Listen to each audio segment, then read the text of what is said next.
Okay, so we'll call to order this evening's meeting of the Grafton Board of Appeals. This meeting is being conducted by Zoom technology in accordance with the governor's stay-at-home orders, state of emergency orders for the pandemic. The first order of business is going to be case number, you think I have the agenda in front of me, case number 870.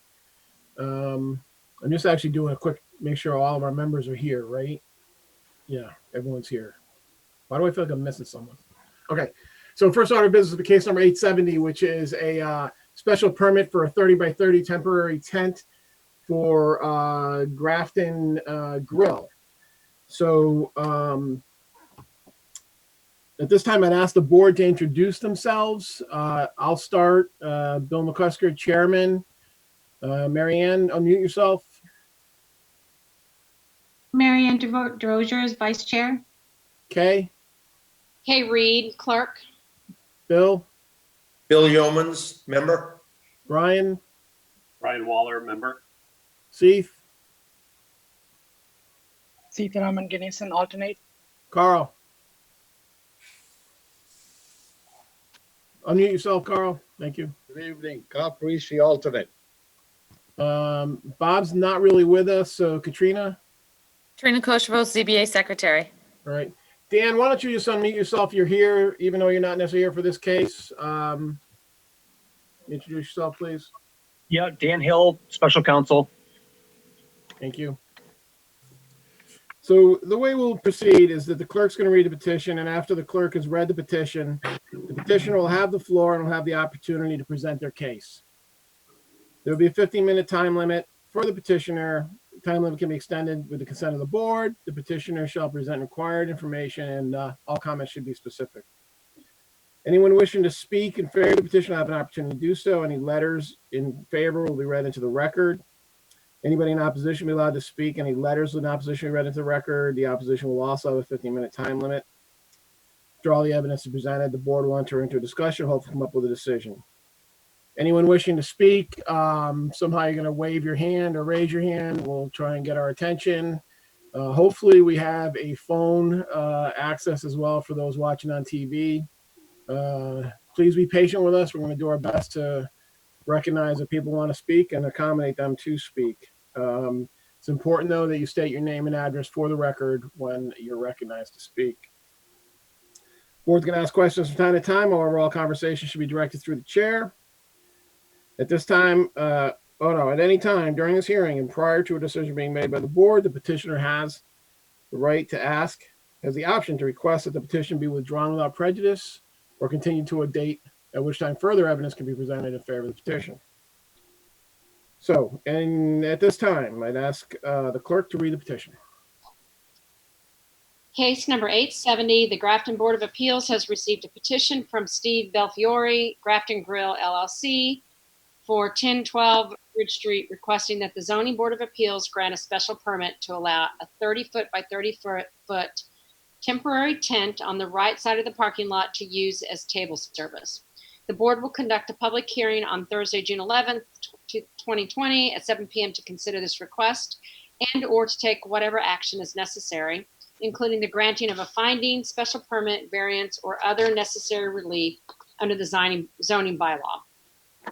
Copies of the application and plan are available for public inspection on the Grafton website, Zoning Board of Appeals 48 page. Pursuant to Governor Baker's March stay-at-home advisory, this meeting will be conducted via remote participation.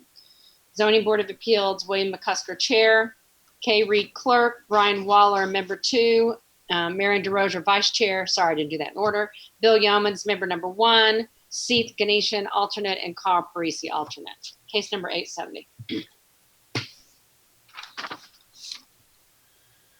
Okay, again, like we did last week, I assume all the sitting members don't have any conflict of interest and can hear this case. So at this time, I turn it over to the applicant. Steve, unmute yourself. There you go. Hi, thanks for having me. So, so you want a tent? Yes. So Steve Belfiore, 26 South Street, owner of Grafton Grill. So I come before you guys to ask for permission for a 30 by 30 temporary tent so that we could use as table service. All right. So the first thing I got to start with, Steve, is in the packet that we have, there seems to be two different drawings. One showing a 30 by 30 tent, and then looks like maybe some additional parking spots that, quite frankly, I don't think are actually there. Nope. That was incorrect. The one that has the red, it looks like red parking spaces, that wasn't supposed to, I didn't mean to send that one. All right. We So didn't, there's we'll no ignore that parking. one. Yeah, we lost parking. We didn't gain any. Yeah. Okay. All right. So it's the, I see there's a date on that. So it's a May 7th drawing. Well, it's the same site plan drawing that we did the other day. Yeah, It has a tent in it now. right. All right. Okay. So how many seats are going to be in the tent? And actually, I think you have seats outside the tent as well, right? If I remember, I drove by there. Correct. All right. So how many seats are we talking about? There's 8 tables. Those and the tables that are on the other side of the tent that are outside the tent, those actually 4 of those tables were already on my front patio that we had to move so that we could space them 6 feet apart. So there's 5 tables out there total on the outside of the tent. Okay. How many in the tent? All right. So Let's see, hold on. So 4 times 8. Yes.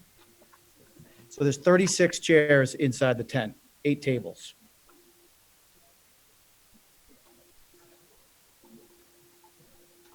and then so how many chairs outside the tent? 5 times 4, 20. So total 56. Right. And then we kept 2 tables on the approved patio in the front of the building. So if you add that, that's 2 tables. Right. 64 chairs total outside seating, weather permitting. Because if it rains, we can't sit anything outside the tent. Yeah, we got to plan it. And where we're headed with this is we need to make sure the parking matches up, right? Right. So all right, so you've got a total of 64 seats. Yep. All right. So my original restaurant capacity is 117.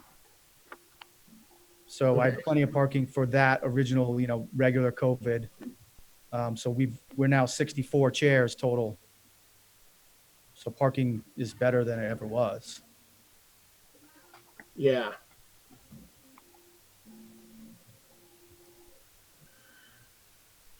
Well, 117 seats, 39 spaces. I don't know what the math is on that, but now you're down to 64. Yep.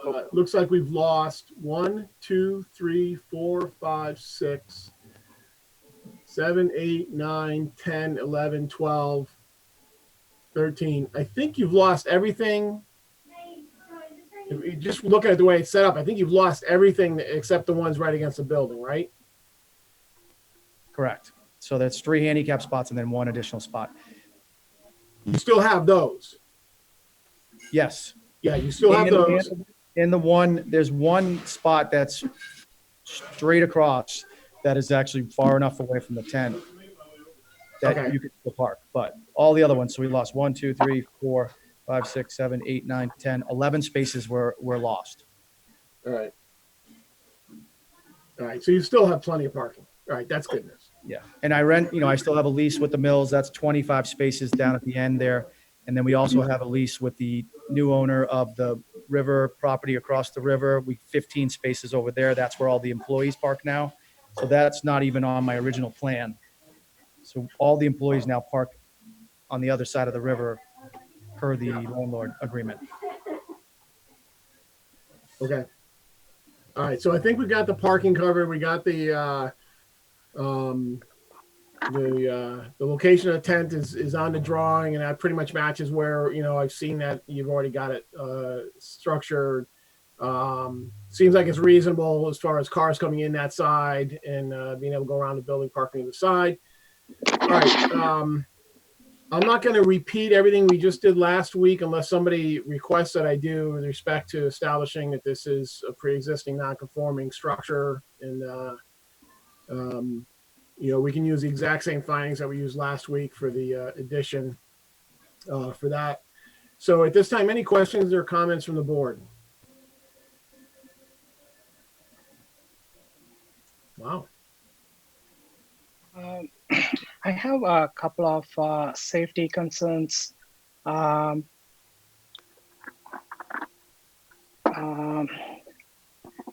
employees can take food in their hand and walk towards the shed, and people can drive in. People can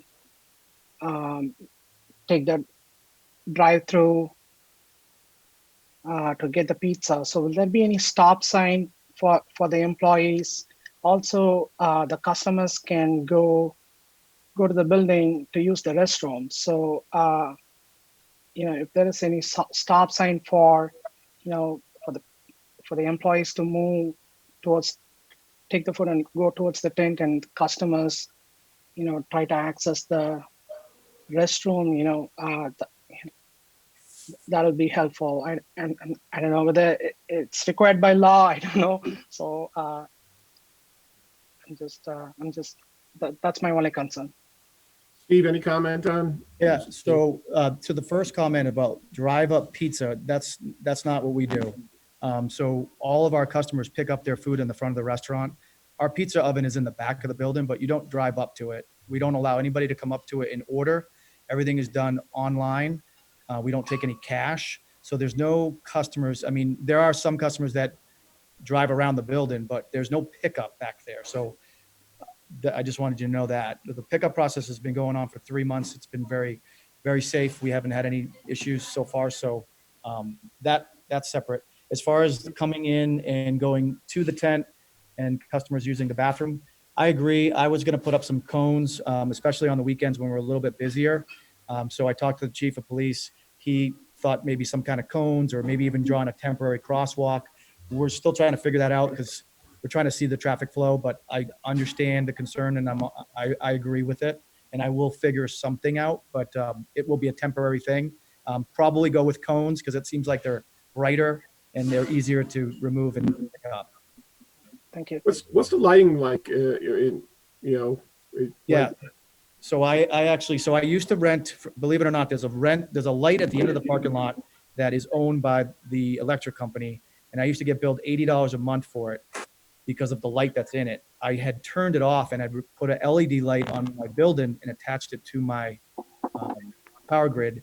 So I was saving money on that. But I had since last week called the power company and had them turn it back on. So now there's 2 lights in the parking lot on that side.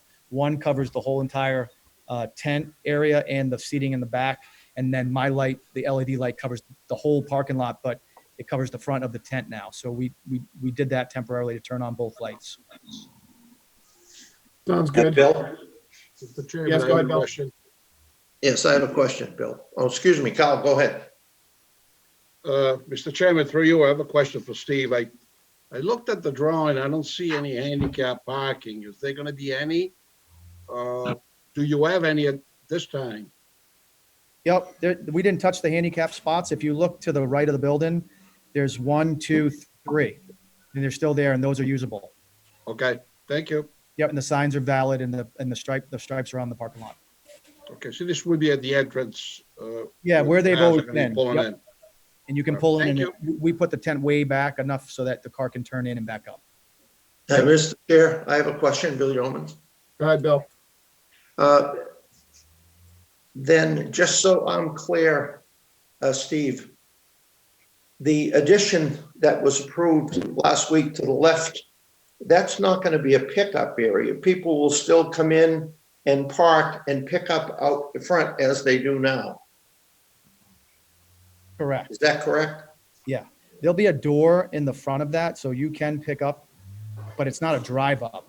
It's going to Okay, be, yeah, there'll be a Okay. walkway to get in there and it'll be a curb. You know, we have to go through Mr. Berger, of course, for the plans on the final drawings, but Yeah. we're working on that now. But yeah, that'll be, but not a drive up like a car, Yeah. car situation.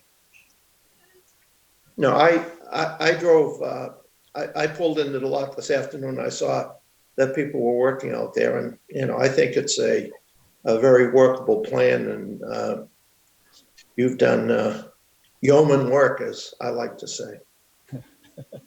Thank you. Any other comments? Katrina, do we have any correspondence for or against? Steve, did you want to say something else? All Nope, right. I'm good, thank you.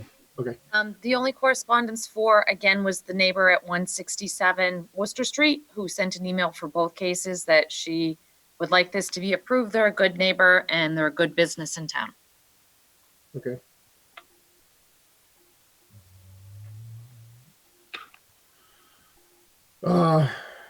So I don't know if Katrina, right now I only see 4 people. Are you able to see like everyone? Is anyone trying to get our attention and wants to speak or anything like that? There, now there's everyone. I had the drawing up so everybody could see it. So now I've got everybody. Yeah, okay. And I don't see anyone indicating that they want to speak. All right, then at this point, if the board doesn't have any other questions for Steve, then we'll close the public hearing to input. My recommendation, Katrina, could you put up the conditions? I sent those to you that came from Chris, our town planner. Yep. Hold on. I can put those up. Bear with me one sec.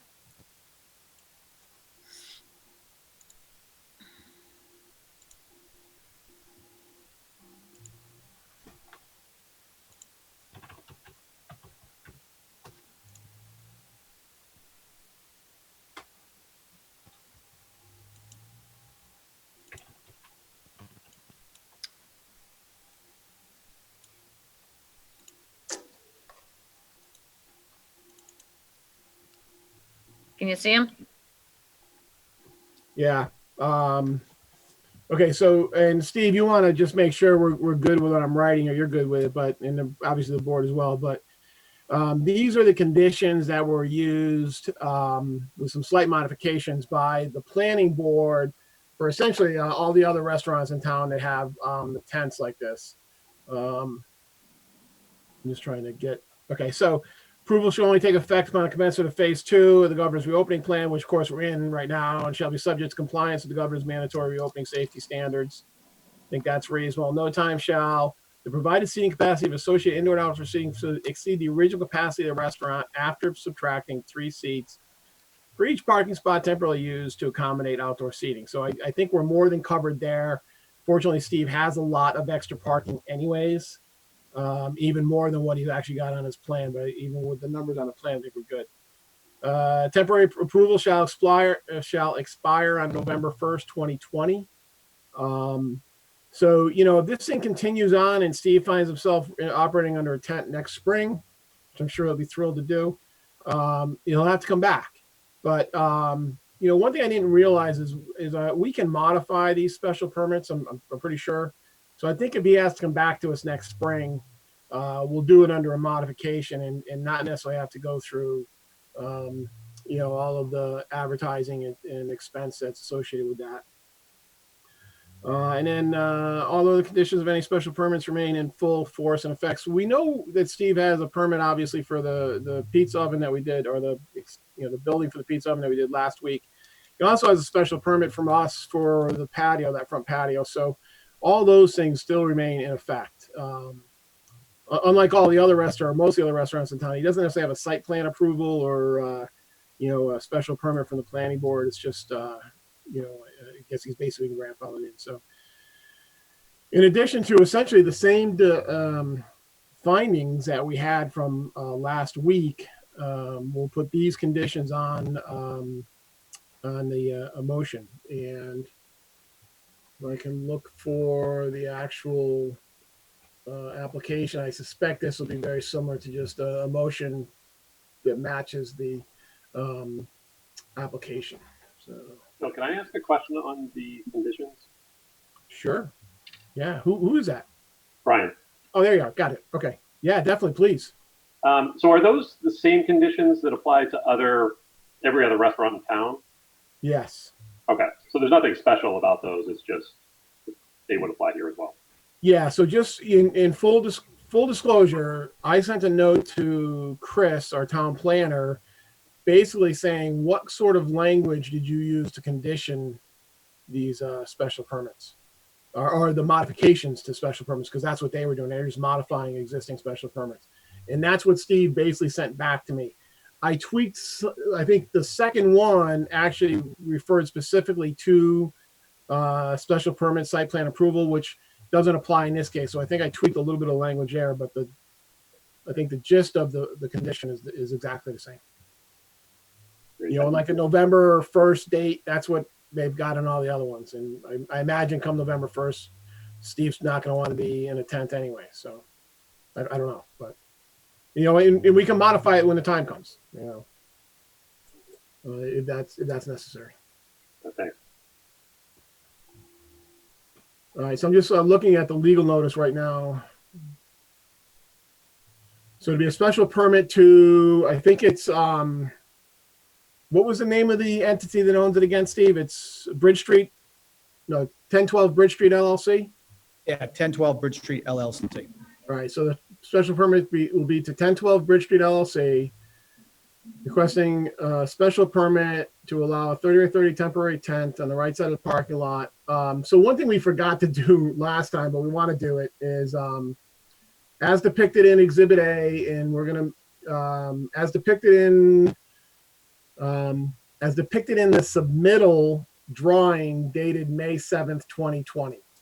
The site plan drawing submitted May 7th, dated May 7th, 2020. You got that, Katrina, or you get it from the film? But so that's the motion we need. Somebody say so moved, unmute themselves. So moved. Thank you. Second. Who said second? Is that Brian. Brian? Thank you. Further discussion? Okay. So we'll do this again on a roll call vote. We'll start. Mr. Waller, how do you vote? Yes. Mr. Yeomans, Yes. Ms. Reed, Yes. Mr. Rogers. Yes. Who did I just miss? 1, 2, 3, 4. Oh, Chairman votes yes. Oh God, it's gonna be a long night. So motion to end case number 870. So moved. Second. Motion made in second. We'll do this again on a roll call. Mr. Waller, Yes. Mr. Yeomans, Yes. Ms. Reed, Yes. Mr. Rogers. Yes. Chairman votes yes. So that ends case 870. Same thing, Steve. You know, got to go through the appeal period, pick up certified copy, have it filed at the registry. Same drill as last week. And you do not need to hang around unless you have nothing better to do. Now, I hear you. I have one question if you don't mind. Yeah. So this is kind of more for future stuff, but so now that I have another parking lot that's, you know, I have a lease with on the other side of the river. Technically, we own it.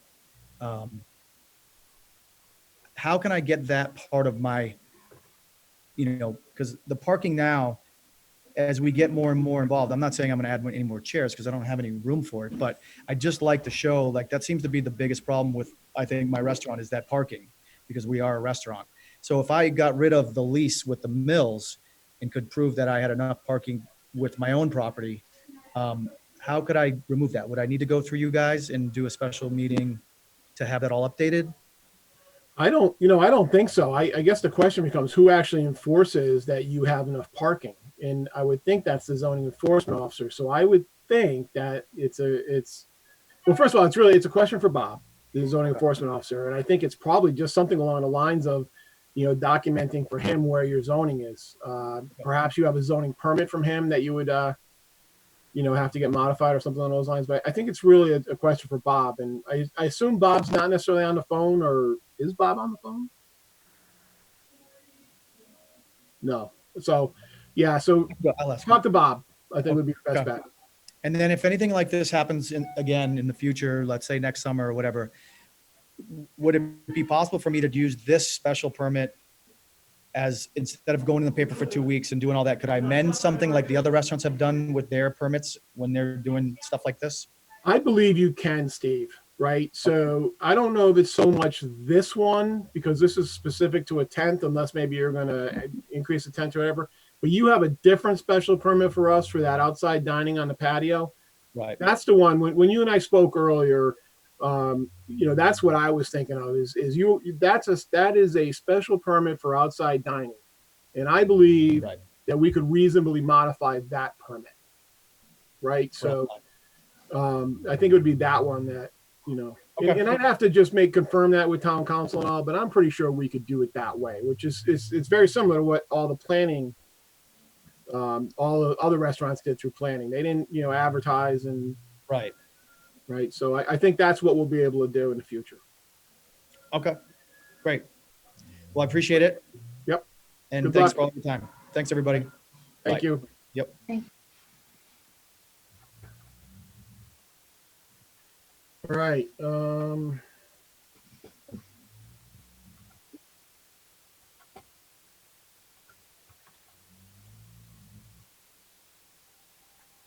Trying to get back to my agenda. All right. It's about 7:30. Is Chris? Oh, Chris is there. All right. So let's go straight to High Point. Now that Chris is with us, thank you for joining us, Chris. I know you've got a busy night going. So High Points has a request for review of completeness of the project. There, this of course is the 40B and off Adams Road. Not sure how we want to start at this point. Though I guess the applicant is the one who requested to be here, so perhaps we'll start with the applicant and go from there. So I don't know if Peter, you want to speak, or Attorney Bornstein wants to. Good evening, Mr. Chairman. This is Don Bornstein. Can you hear me okay? Yes, I can. Thank you very much. So again, my name is Don Bornstein. I'm an attorney with the law office of Johnson and Bornstein. We're located at 12 Chestnut Street in Andover, Massachusetts. Mr. Hingarani has recently brought me into the project team to help them with this, with the process that's in front of the zoning board right now. Just to frame it, and I'm sure your folks are well aware of the project, and I think you're well aware of its sort of current status, but back on May 1st, a request was submitted to the board under the subdivision regulations for a determination of completeness of the project. That package that was submitted May 1st included a number of items. Many of those items were responsive to the town planner's memo back on March 25th, 2020. And that they were formalized in that package as a request for determination of completion. In that package also was the information regarding the citizens petition for a private warrant article for the public acceptance of the streets. I've been in contact with both town council and special counsel to the board in advance of this meeting, shortly after I was retained, to get their input on some of the process items. We're here before you tonight primarily on the request for determination of completion. And we have our project team with us tonight, Mr. Hingarani, the principal of the owners here. I see him on the screen. Patrick Garner, the head project consultant, is here with us and has all the technical information. And I now see, I believe the town planner is in the meeting as well. So with that, I'd just like to frame it as that's what we're here to discuss primarily. And there's been significant back and forth between Mr. Garner and the board's peer review consultant, Graves Engineering. The most recent information or communication we have from them were a pair of June 1st peer review letters. Those peer review letters seem to very narrowly define the issues that still were outstanding, both on the as-built plans and on construction issues, and had really reduced those to a few minor items. I believe those have been fully responded to by Mr. Gardner. He can go into further detail on that. And we don't have further response yet, at least as of the beginning of the meeting, from Graves Engineering on those peer review comments. So with that, I turn it back to you, Mr. Chairman. Either you can take your report, or we're happy to carry on with the rest of the project here. Well, so what we have from Graves and we'll give Jeff a chance to talk to it. But I see a lot of incomplete items in Graves's review.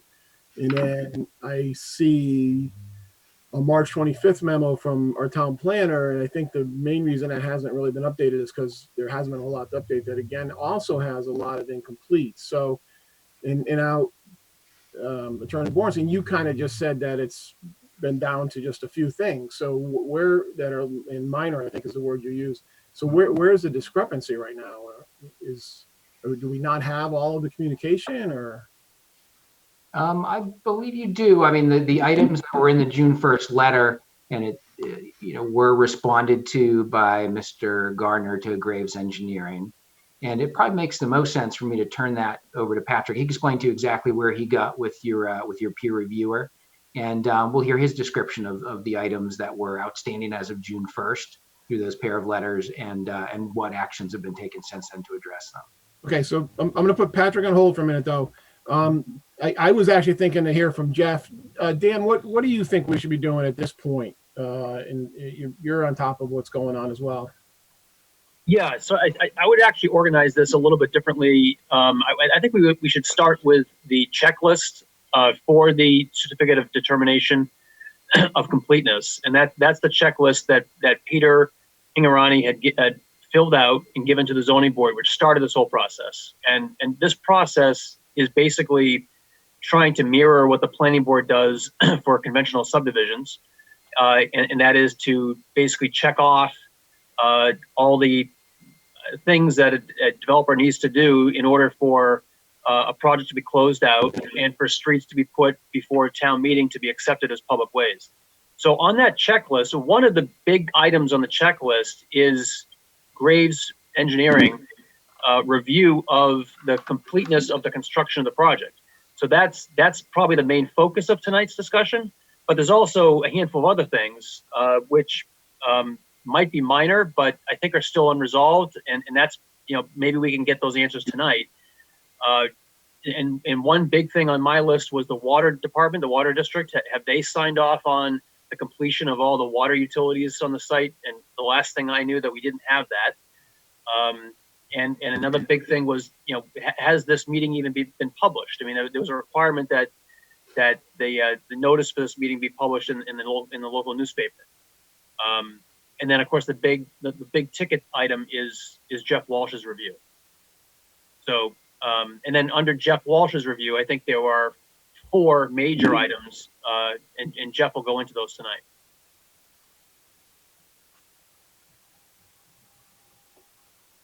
Okay. So, do we want to actually put the checklist up and just kind of go through the missing items at this point and have kind of address what he wants, how he's going to deal with them? Or yeah, I would start with the checklist. Katrina, can you get that? That's in the submission. Yep. Bear with me one sec. Yeah.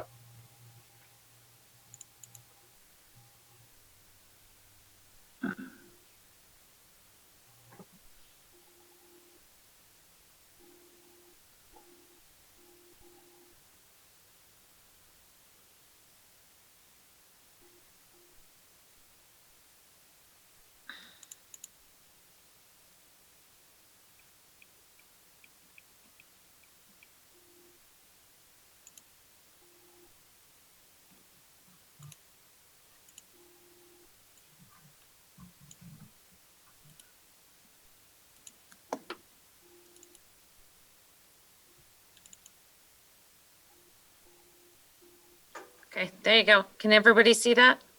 Yep. Okay, so have we satisfied the publication? Was this meeting noticed in the newspaper? No. Nope. Okay. So, So as Chris said in his letter, and I think it probably goes back to Joe, is the planning department has offered to help with that, and I don't know why that hasn't happened, or so. Okay. No, it has not. All right, so I would say that that's issue number one. I mean, that can be accomplished by scheduling a follow-up meeting of the zoning board and then scheduling that, 3 or 4 weeks from tonight, so we have enough time to publish the notice in the Grafton News. Issue number two, I believe, is Graves construction completeness review. So that's a big issue. So why don't we table that and scroll down? Keep going, Katrina. The water department. So do we have a letter from Matt Pearson saying that he's satisfied with the installation of all the utilities? So Matt did submit one letter that's saying the work has been completed. He has requested a set of plans to review everything as the as-built to make sure everything was, I guess, he just wants to review everything. And he has not, nobody's delivered a set of plans. Now, whether they get them to me and I can get them to him, I don't know if the water department's open, but that's one thing that Matt needs to have is a set of plans to review. And I did tell Peter that. Okay. So do you want to ask the applicant right now what the status of that is? Yeah, I think for all of these, we should get the status from the applicant. Yeah, all of them as we hit them. Yes. So Don? Yes, and I can't tell because my screen's been taken up by the shared screen, but I assume I'm not on mute right now? You're not. Okay, great. So the newspaper notice, that's something I know Mr. Hingarani had been in some communication with the town on. If Peter has any different information, I'd invite him to weigh in. But I believe he needs the copy for the newspaper publication. For the water district, he submitted a letter from the water district with that May 1st package. You can see on his checklist, it's checked. If the water district wants further input on that and wants their own set of as-built plans, I mean, those could be easily provided by email. I don't see any problem with providing those. I don't know what the status of the project team's awareness of that was, if Mr. Garner's been made aware of that, but he could certainly provide the as-built plans. I think he provided those to Dan Hill about half an hour before the meeting started tonight at his request, so those could be easily provided.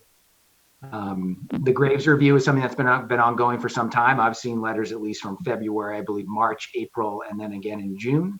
And we're waiting for his response to the submission that was made last week by Mr. Gardner, responding to the June 1 letters. Okay, so I think we need some follow-up with the water department. And I don't know what the typical protocols are for the water district after a subdivision has been completed. If they have an inspector go out and inspect all the connections, I don't know what they do. So I think we can follow up with Matt to find out what he needs before we can close this out, and then respond to you folks. But I would encourage you to reach out directly to him and find out what needs to be done, because we can't close this out until we have a letter from Matt saying everything's kosher and there's nothing left for the water department to be concerned about. And if something more is necessary on that, if you don't mind, Mr. Chairman, I mean, I'm looking at a letter that was filed with Mr. Hingarani's package of May 1st. It's from Matthew Pearson, the manager of the water district. And his letter just says simply, consider this email verification that High Point Estates off Adams Road has met all the conditions imposed by the Grafton Water District for acceptance of the roadway by the town. So if more is required on that and he's asking to review the as-built plans, I'm sure we can provide those. But there was a letter in the May 1st package that to me indicates an all clear from the water district. It sure does. It's unfortunate if actually they need more than that, because he sure seems to be signing off on it with that letter. I would want to clarify though, Mr. Chairman, that this isn't just to sign off on the transfer of the roads to the town. It is to sign off on completion of the project. So Yeah. I don't know if Matt fully understands that. Yeah. No, I mean, I see the roadway reference there as well, but okay. All right. So I think at this point we can jump into Jeff Walsh's review, and Jeff, I think, is going to summarize 4 or 5 points that he thought were the major outstanding issues. Yeah, I think that's fine.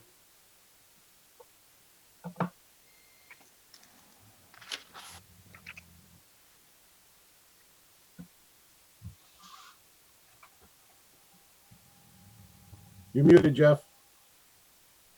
Is that better? That's better. Okay. Good evening, everybody. Jeff Walsh from Graves Engineering. Um, Before we start talking about the two letters I last issued on June 1st, I'd like to remind everybody, I don't recall having heard from DPW relative to their review or position on acceptance of the roads and the related infrastructure. And I'm pretty certain, but not positive, that there's probably a line on the checklist as well.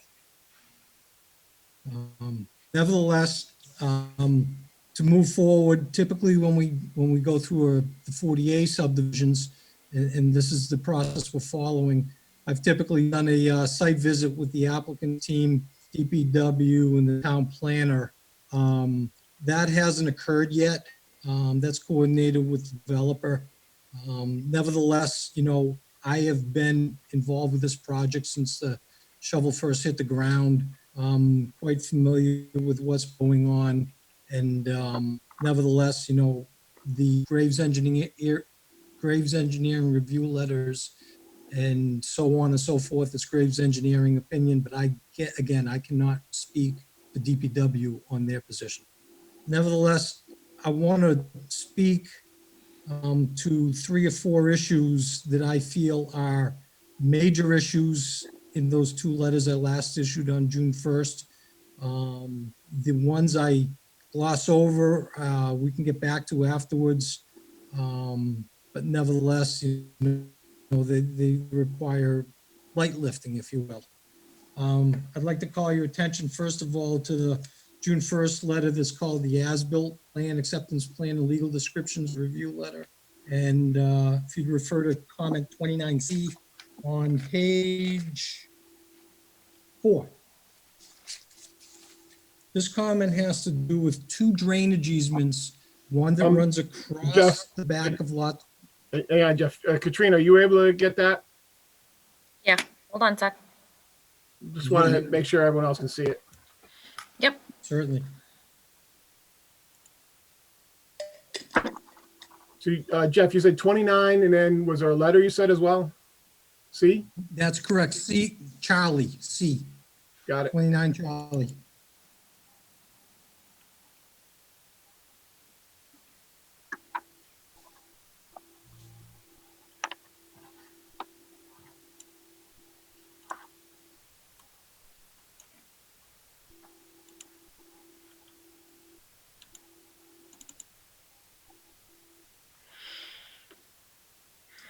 There we go. All right. This review comment started way back when about missing bearings and distances on the easement lines. And the comment started in that over the life of this project, plans have evolved, easement lines have changed. I found some missing information of bearings and distances on earlier versions of plans. And I think this acceptance plan process is the perfect time to bring all the information forward on one plan that will be recorded at the Registry of Deeds as other VA projects have their acceptance plans recorded. And this will set the record going forward for rights of way and easements and so on and so forth. So the comment merely started as, please show the bearings and distances for the easement. As of mid-May of this year, when I received information which resulted in the issuance of our June 1st letter, I learned that the applicant has since chosen to eliminate the 2 easements, the one on the back of lot 48 and the one on the back of 49. Both those easements have parts of the stormwater basin berm within them. And it's important for the town to have those easements, or at least enough of easements, in order to gain access completely around basin number 4. So it's a big item in that I don't think DPW is going to be satisfied with the inability to gain access to four sides of the stormwater basin. Before I move on, be glad to answer any questions of the board.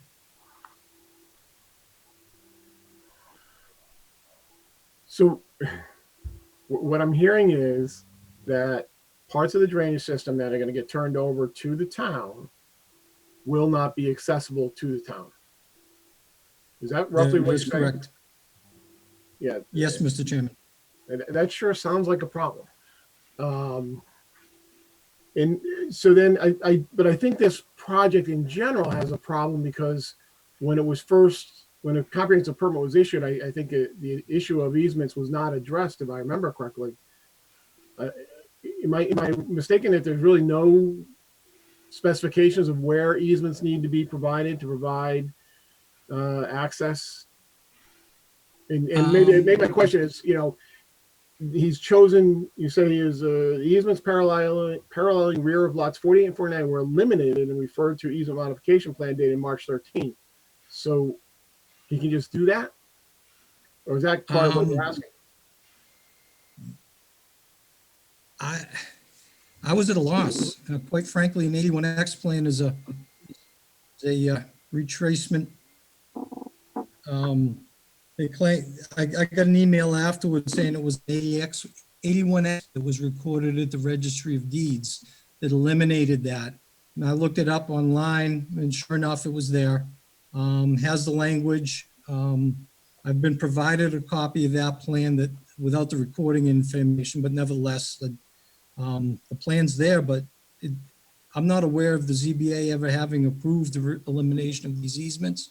And as far as what was originally approved, Mr. Chairman, easements were shown on the construction plans that were endorsed back in the early and mid 2000s. Okay. Okay. And- Did and then you lastly- notice, did we sign that 2017 plan, the March 13, 2017 plan? Did we sign that? Did you notice? I did not see a signature of any town officials or ZBA members on the plan that's available to the Registry of Deeds. Good, because I don't remember. Mr. Chairman, can I interject at this point? Sure. Patrick Garner, I think you guys all know me. Yeah, about 3 years ago, we put together a comprehensive 81X plan that eliminated a number of easements. I think it may have added a few easements to the project. There were a lot of cleanup that we had to do in the rear of 40, 41, and the lots that come off of the back of Culpeper. We had easements that weren't necessary, and they were due to drainage changes that Jeff was aware of. So we put together a plan that we thought was comprehensively sort of cleaning up easements. And conventionally, when easements are added or subtracted to a property, they don't, for instance, go through the planning board. Only property line changes require a planning board approval. So frankly, I don't think the zoning board was given any thought because it was just part of the ongoing construction process that we were going through. And conventionally, as I noted, we would not have gone through a planning board had it been a typical 40A process. So we did eliminate a 40-foot rear easement in the back of 48. We have control of lot 48 at this point. It's one of the 3 lots that's not sold or built on. And any easement could certainly be added to the rear of that. But essentially at the time it was eliminated, we thought the basin was off those lots. And then during the as-built process, we found that in fact, a small portion, and it genuinely is small, of the northerlymost end of that basin does come into 48. I'm not certain that it comes into 49. I didn't look at that before tonight's call, but we don't have control over 49 at this point, so that would be an issue if in fact it does. But that's something that's easily resolved. It's a quick plan change at this point. So I don't look at that as being, a fatal issue of any kind, and certainly something we can respond to quickly. We could, in fact, probably have that if this is continued for 2 or 3 weeks, as Dan Hill suggests. We could have that taken care of before the next meeting. Katrina, is it possible for you to pull up a Mass GIS map of the street? I have it on my screen, but I don't know if that's possible for you to go Do you over. want the GIS map or do you want their drawings? No, the GIS. Can you do a GIS aerial photo? Can you get to that from a browser? Yeah. Just, Because that actually shows the lot lines vis-a-vis this basin. yep, hold on.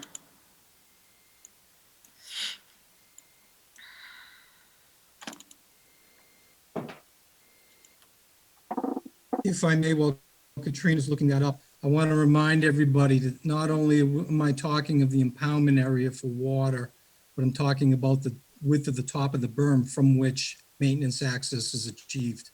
The full width of the berm needs to be within an easement, so the town has control over it and is able to use the easement for access.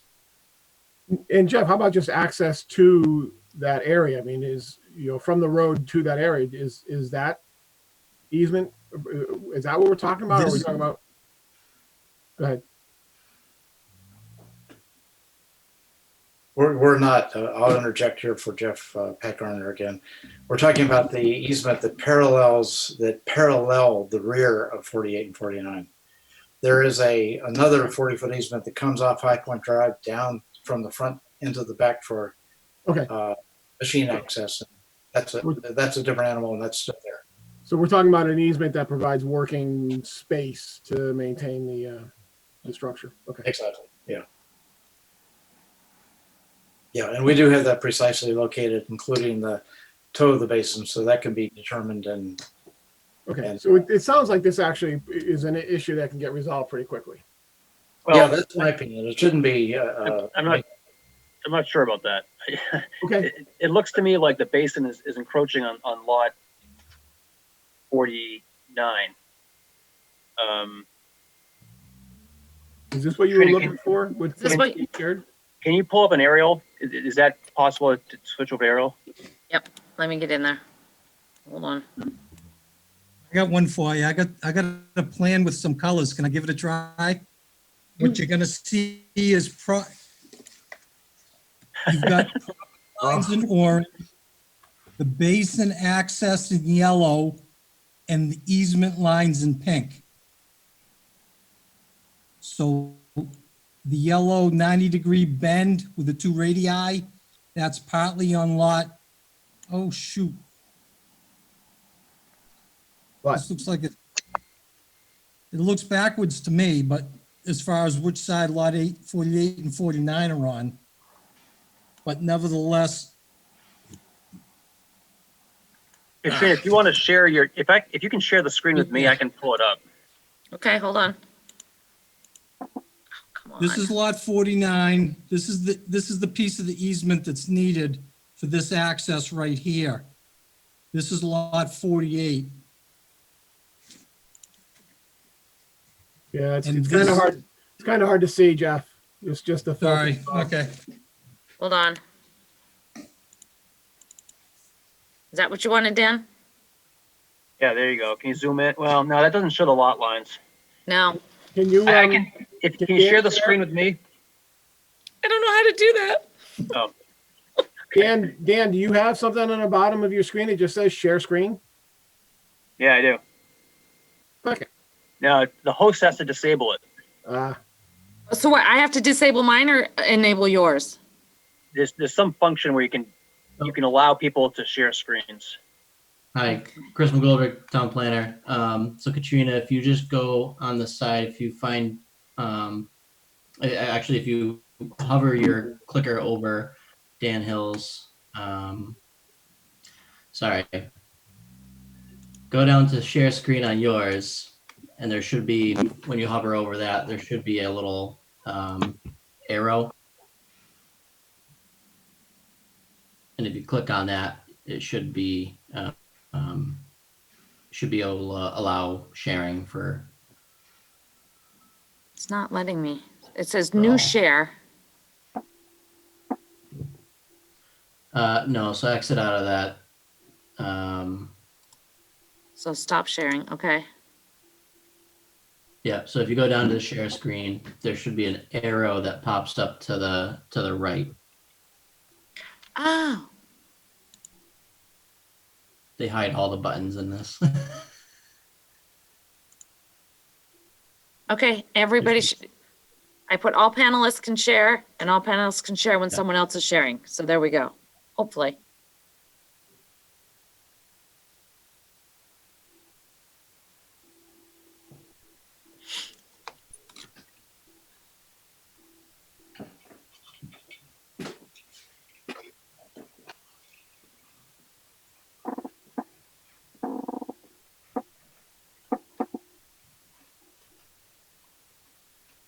Do you folks see my screen now?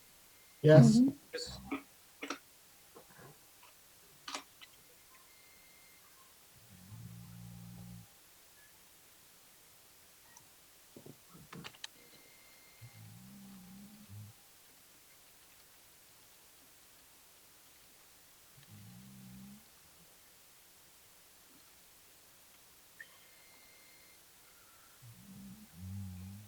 Okay. You all see that basin there, right here? Yep. All right, so I realize Mass.js lines are not completely accurate, but this is showing an encroachment. This is lot 49. 14 High Point is lot 49. Now, there are easements over here on lot 48, and that'll get us to this area. But I think Jeff's concern is that we need an easement over here, and I think the basin's going to need its own easement in the back of lot 49. So I think this is the issue, is that we don't, because Peter relinquished these easement rights, he kind of put himself in a bind here if this basin is in fact encroaching on lot 49. And we also don't have the ability to get around it. So we I guess could have the ability to get from High Point to the back of lot 48, which would get us here. And if there's like a driveway or something that gets us around, then we can maintain it. But I think this is the problem. Jeff, do you agree with that? That's correct, Dan. Yeah, and Dan, let me interject and say this is the problem with MassGIS to some degree. Can you see my cursor? No. No. If you look on the right side of 16 High Point Drive, you'll see a roadway, a dirt road that's coming from High Point Drive down into the back. That is actually running along the lot line itself. So the lot line, as it's illustrated on this GIS, is off. It looks like maybe 30 feet or so too far to the right. Okay. And that roadway is the 40-foot easement that comes off of High Point Drive into the back of lot 48. And if you follow it, and I wish I had mouse control here, I could be a little bit more clear, but if you follow the roadway down, it comes into the back and then it hangs to the left. Exactly. And then there's a 10-foot wide berm that goes all the way around the entire basin that provides access to it. But essentially what this is showing, as inaccurate as it is that the very northerly tip of the existing basin is where it's actually it straddles the intersection of the lot lines between 48 and 49. But nevertheless, it is inside both of those lots, probably 15 to 20 feet, I'm going to guess. Yes, I guess I would recommend that the developer go back to whoever he sold lot 49 to and try to get an easement in the back for that basin so we can cure that issue. And then I think Pat, on your plan, this 40-foot driveway, this is labeled on your plan as a drainage easement, not an access easement. So I think that just needs to be corrected so that when we get this, when the town gets it, it's clear it's an access easement. Understood. And That makes sense. and there was also a 15-foot wide access easement along the property boundary, which I suppose we don't need if we have this 40-foot one. No, the 15-foot is intended to be part of the trail system. Oh. And it goes between 48 and 49. Okay. And then there's a corresponding easement directly across the street to the north on High Point that then leads into the open space in the back. So we wouldn't want to eliminate that, although I suppose we could, and maybe that would be a bargaining chip with 49. We'll eliminate the easement on the side if you'll grant us a. If there's already going to be a driveway here, why would we need another path here? No, that would make sense. I thought we'd already talked about that. Are you sure we didn't already do that? No, we didn't. If I may, Yeah. about 2 or 3 years ago, Mr. Hingarani came before the ZBA because the access to Basin 4 was originally proposed not over 14 or 16 High Point Drive, but coming in from the top left corner of the screen from Basin number 5. The topography was much more gentle on that approach, but Basin 5 was eliminated. That's number 10. If you go to the left of number 10 High Point Drive, keep going to the left. Yep, so keep going to the left a little more. Okay. You see that basin at the intersection of High Point and High Point? To the right of that, and it might be to the right of the house, if you go down right, Dan, Down here? that house, there was another basin somewhere about where the cursor is now. Yeah, that's That right. was eliminated years ago. But the access to Basin 4, which we were just discussing, was going to come from Basin number 5. And then about 3 years ago, Mr. Hingarani came before the ZBA proposing elimination of the access to Basin 4 from that route. And instead, the easement that was a narrower easement than 40 feet on number 16 was widened to 40 feet to provide not only the drain pipe and easement, the drain pipes in the ground, but the overland access to Basin number 4. And guys, I'm going to throw a little curveball your way. When I went through my files today, I don't remember what ZBA meeting it was, but there was a vote taken to eliminate the 15-foot wide access easement across number 14, if my notes are correct. And that would have been in favor of using the 40-foot wide access easement to the basin also as the trail easement from the open space up into High Point Drive. Yeah, but I remember it. I remember doing something like that. So I'm sure that's what we did. But so, I think at the end of the day though here, we've got a basin that needs to have, the town needs to be able to access. And, if it actually is into lot 14, that's something the developer's gonna have to deal with. If it's not in, the easements that are necessary, or are not necessary, then so be it. But, it seems to me that's something for the surveyors and the engineers to work out. I mean, the lot line is where the lot line is and the basin's where the basin is and just needs to get worked out. I don't disagree, Mr. Chairman. And if easement lines can't change because of the conveyance of the land, I'm not advocating for reconstructing a stormwater basin, but that's always a possibility to get the basin and its access fully into land that could be controlled by the town. Yep. Got to do what they got to do. Okay. All right. So while I have this up, Jeff, do you want to address the basin that's over in this corner? Certainly. A number of years ago, there was not a basin proposed on the property at the rear of number 30 High Point Drive. There was going to be some kind of drainage system. The plan showed, I can't remember it exactly, but it was going to consist of a series of pipes from roughly the back of 30 High Point Drive around the perimeter of the site down to Basin 4, for which we just discussed the easements. That drainage system was eliminated in favor of a basin, an open basin that was constructed on lot 30. The basin on lot 30 receives runoff only from lots and non-roadway area. It does not receive any runoff from Pepperbush Court or High Point Drive, both of which are being considered for conveyance to the town. And I'm just putting forward that I don't know if DPW is going to want to accept maintenance requirements for a basin that does not serve a public way.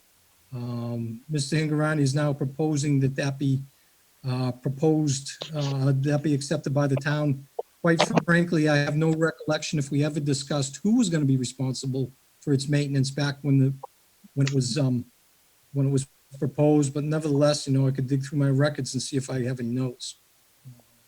But again, it's down to, is the town willing to accept maintenance requirements, for something that does not serve a public way or potential public way? And that is comment number 29C in the same letter. I'm sorry, 29H, Harold.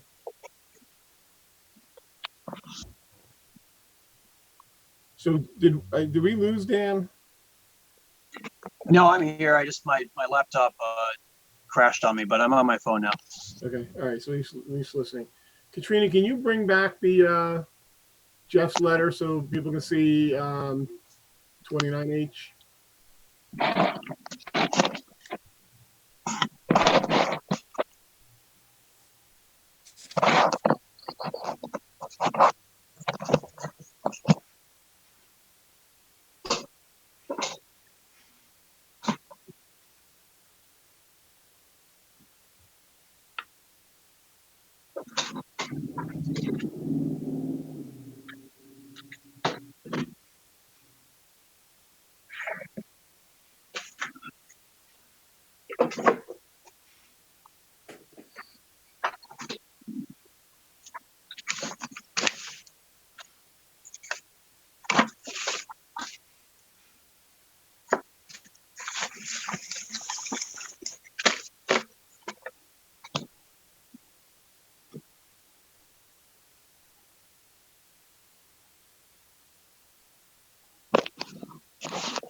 So, Mr. Chairman, in summary to 29H is, I want to make sure that one, the town's willing to accept maintenance responsibilities, and two, if so, is the access through the open space acceptable to the town? Physically, the access looks okay to me, but I don't know who's going to own the open space. I am assuming the town, but if it's some entity other than the town, there'd have to be an easement. I believe it's supposed to be the town. That's what I thought as well.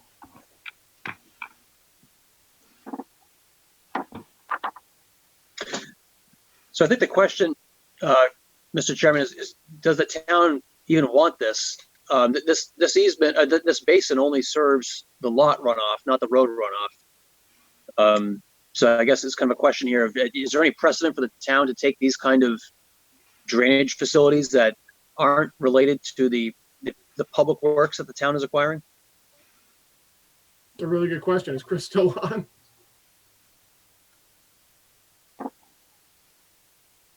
Yeah, we may want to check in with the DPW on that. I can definitely check in with DPW. I don't, so I just came on in February, so I'm not sure in terms of precedent what the town has done in that regard. But especially if it's not connected to DPW, my initial impression would be that the town would not want to accept the maintenance responsibilities. But I will reach out with DPW and get some comments on that. Okay. And Mr. Chairman, to answer the question for us. Go ahead, Jeff. To stay on the point of precedence, I've been doing this a long time in Grafton, and we've worked on a number of subdivisions, many subdivisions. I don't recall a precedent, but I can't say conclusively one way or the other. Okay, that's good to know. Thank you. Mr. Chairman, may I comment? Yep. I guess I have a two-part question relating to this. One would be that the zoning board has participated in the approval of the basin. Graves Engineering did so as well. They checked the various calculations and the design of the basin and then watched it being built.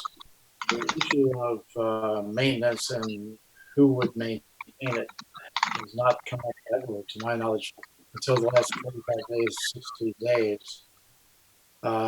So I think certainly Mr. Hignorani's assumption has been throughout this process that the town would take this as part of the stormwater infrastructure in the same way that they would all the rest of the infrastructure in the subdivision. And I guess the second part of my question is, although the first part was more of a statement, but the second part is, if the town decided that it was not appropriate to take this basin, would the assumption be that the owner would retain responsibility for the basin, which obviously lies on private property, and that itself seems to be unprecedented to me in my own experience with subdivisions. Yeah, so I guess I'm trying to understand. I'll go back to Jeff at this point. What is the purpose of this basin if it's not for the stormwater in the streets?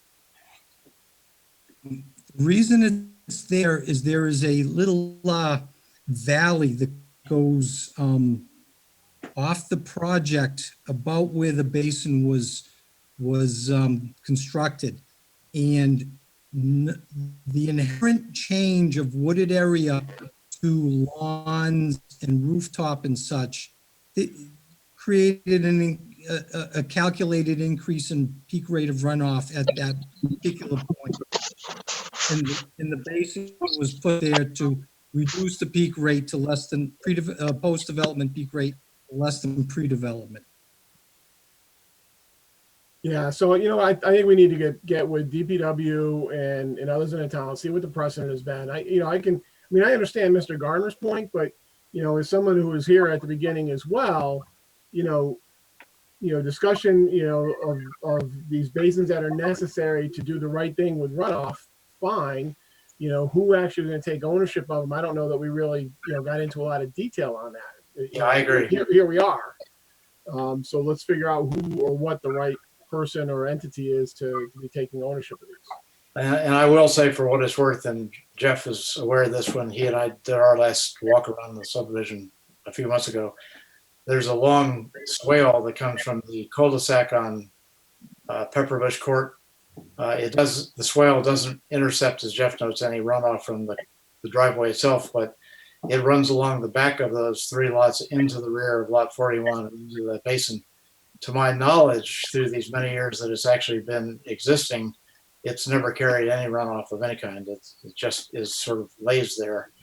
And the basin itself, I believe, intercepts some seasonal high groundwater, but I could not swear in court that it ever really took stormwater of any kind. So we're talking about a very minor structural, whatever we want to call that thing, a basin that was put in order to, as Jeff says, balance out pre and post development runoff. Okay. But its functionality is pretty. Okay. So again, this is another one I think that the professionals involved here need to get together and just decide what needs to happen. And it sounds like we need some input from the town as well. What else you have, Jeff?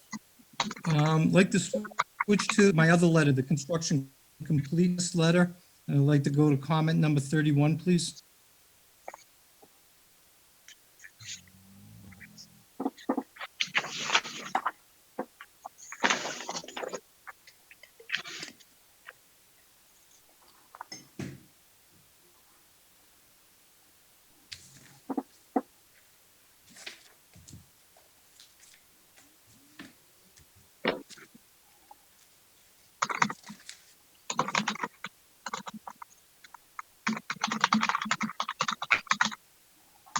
And Katrina, you're working on that?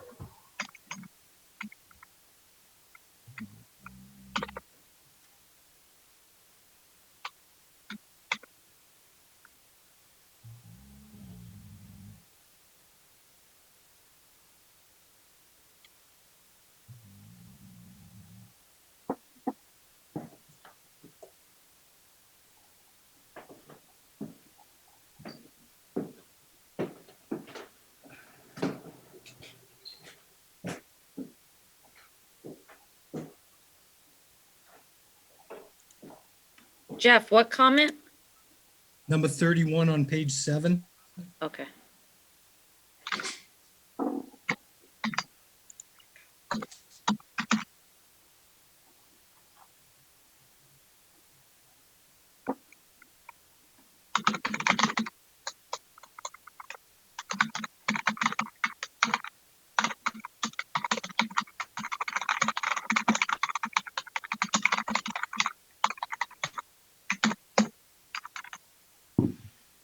Okay. Thank you, Katrina. There's a number of common driveways. And in particular, this comment has to do with some groundwater seepage coming from the common driveway known as Arrowwood Court. In the winter of 2018, 2019, there was seepage, groundwater seepage coming off of one side of the common driveway where there's a trench that runs along the edge of the driveway with some stone in it. The common driveway, as you go from High Point Drive, go into the common driveway, you're going uphill, so all the runoff is coming down toward High Point Drive. Water was coming along, it's believed to have been coming along in the voids of the stone on one side, puddling up in the voids of the stone near High Point Drive, spilling over, and the water was running down onto the sidewalk of High Point Drive, and in cold conditions was freezing, and there was a major ice buildup. Fast forward to this year, winter of 2019, 2020, the same situation didn't occur. We did not have the same conditions of high groundwater and cold conditions that caused ice buildup on the sidewalk. I think it was late in the winter of this year, I met with Mr. Barlow, Tim Barlow out at the site, and his crew had done some work out there, and I did not observe exactly what they did, but in speaking with Mr. Barlow, they claimed that a drainage pipe that was present on the other side of the street, they had also run across High Point Drive a number of years ago when the drainage pipe on the other side of the street was, or the common driveway was put in. They had run a pipe over to the general area where the groundwater seepage was occurring. Well, he claims that this year he dug down, intercepted stone around that pipe and hydraulically connected the stone in the shallow trench that was seeping water out to the surface. He hydraulically connected that to the stone around the pipe that crosses the driveway and goes to the drainage system in High Point Drive. In theory, it was a solution. I have no reason to tell you it doesn't work, but unfortunately, I have no reason to tell you it does work, and it addressed the problem that was occurring back in the winter of 2018, 2019. So that's where we stand on that particular issue. It might have been solved, might not have been fully solved. In my discussion here, I suggested that, maybe we could try to run a test to simulate and check for that hydraulic connection by using a fire hose and putting, controlled amount of water onto Arrowwood Court, let it get into the trench and see if it makes its way to the drainage system as has been represented to me. That would be a test. I still wouldn't be able to say with 100% certainty that would address conditions in the winter, but nevertheless, it would give me a better level of comfort if there is that hydraulic connection that we're looking for. That said, if the situation wasn't fully rectified, then in the future when groundwater is high and conditions stay cold for a long period of time, that slow, steady seepage of water, once it gets onto a cold surface, it becomes a thick layer of ice. Yeah, I've seen that at some point in the past. So there was a problem with drainage and water flow on that in that area. The developer thinks he's fixed it. Our engineer can't confirm or deny that it's been fixed. Is requested running a test that seems reasonable to help get a little better feeling that it's been fixed. It seems reasonable. I mean, any comment from the developer? Well, that was going to be my question, I guess, Chairman, through you to Jeff. If such a test was conducted and you observed it and it seemed to be working satisfactorily, would that be sufficient for you to green light it so that this process could go on? Because it looks like Otherwise, what you're basically implying is that you'd have to wait until next winter, and then I can imagine if we had low groundwater conditions, you might come back and say, well, we're in sort of a droughty situation and groundwater is a foot and a half below what it normally is. We may have to wait until 2022. I mean, this is, sort of a moving target to some degree. I would think that if we hosed it, as you're proposing, it could be fully saturated and it could be allowed to be observed over a period of time. So I'm going to jump in. I'm going to jump in for Jeff here and say, ultimately, this is something that sounds like it can't be proved definitively, right? So I think ultimately we're going to have to make a decision about whether this is acceptable or not. And I think this member of the ZBA would feel a little bit better if, the tests that our engineer is suggesting were conducted.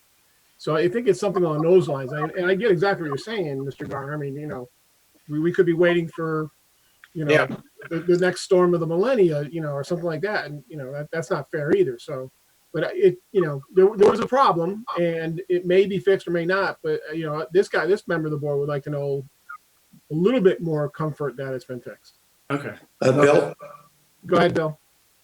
Yes, I concur with your observation there. And I think that what has been pointed out by Jeff definitely necessitates a test that will be observed by Jeff and members of the DPW.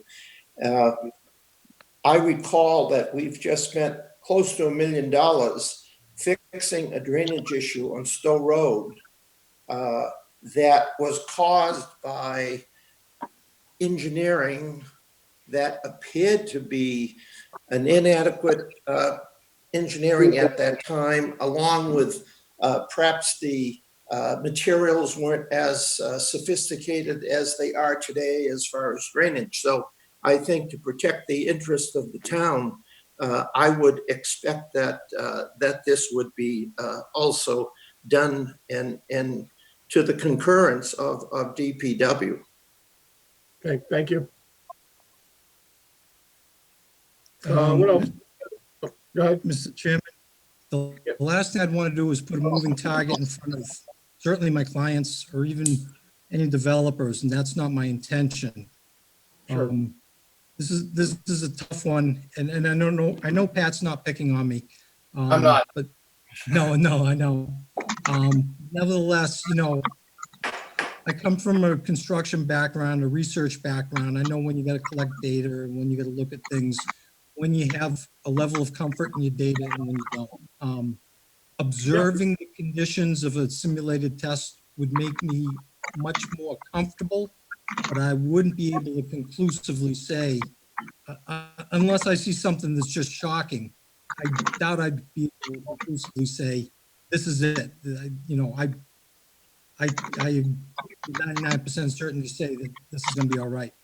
Nevertheless, maybe if the test proves successful, I don't always like to think out loud because I get myself in trouble, but maybe there's room for discussion about holding surety on this particular issue, if it could even be done to hold surety after acceptance until it's proved out. Just thinking out loud. Yeah, let's run the test, see what it looks like, see how you feel then, and we can talk about that afterwards if we have to. There are other things in your report, Jeff, and like number 21 talks about a lack of fences on the stormwater basins. This is on the first letter we were looking at. I mean, how do we go about getting these things resolved? Right? I mean, there's actually a lot in your document that I don't quite think are resolved. So, and I don't know that really it's fair to be asking you that, Jeff. Maybe the question is more to Dan. Some of these things, again, fences, I think the developers of the opinion that that's not necessary, but I don't know, it says they're on the plans, and I'm not so sure if they're on the plans why they wouldn't be necessary. But I mean, there's a lot of these little things that are still in these letters that seem like they need to get resolved. Yeah, I think the clear solution here would be to get a response letter from the developer to Jeff's June 1st letters, and that should narrow the issues, and then we can It sounds like we're going to have another meeting anyway in 3 or 4 weeks. Yep. So I would ask the applicant to give us a response to Jeff's 2 letters. Okay, I agree. Yeah. Yes, Billy Owens. There does not seem to be the sense of urgency to have this done. It's on the warrant for our upcoming annual meeting. And it's not going to be, that is not something that is going to be voted on that night. And the next time it could be voted on, as far as the street, the acceptance would be October. Is that true? Yeah, so that's just the street acceptance, though, which is different than closing out the project, which I think is what we're talking Okay. about here. So, I think that's part of it, but, we're really talking about the bigger issue. All right, so maybe I ask Chris at this point, your letter, are there any things that we really need to kind of draw attention to in your letter that still need to get done, that we need to talk about? Or is it all self-explanatory? Did we lose Chris? I don't see Chris. Yeah, no, I'm here. There So you are, I I, see I it, think there we, I think we covered most of it. So a lot of my letter was going through that checklist that we covered tonight and referencing Jeff Walsh, his reviews and just pointing to those. So I think it's mainly been covered, and I do owe the board a review of some of the updated materials that were presented. So I apologize, I haven't gotten to those yet, but that will be done shortly. So. And Mr. Chairman, there's still a big elephant in the room here, lot 76. I agree, Dan. I mean, I agree. And, I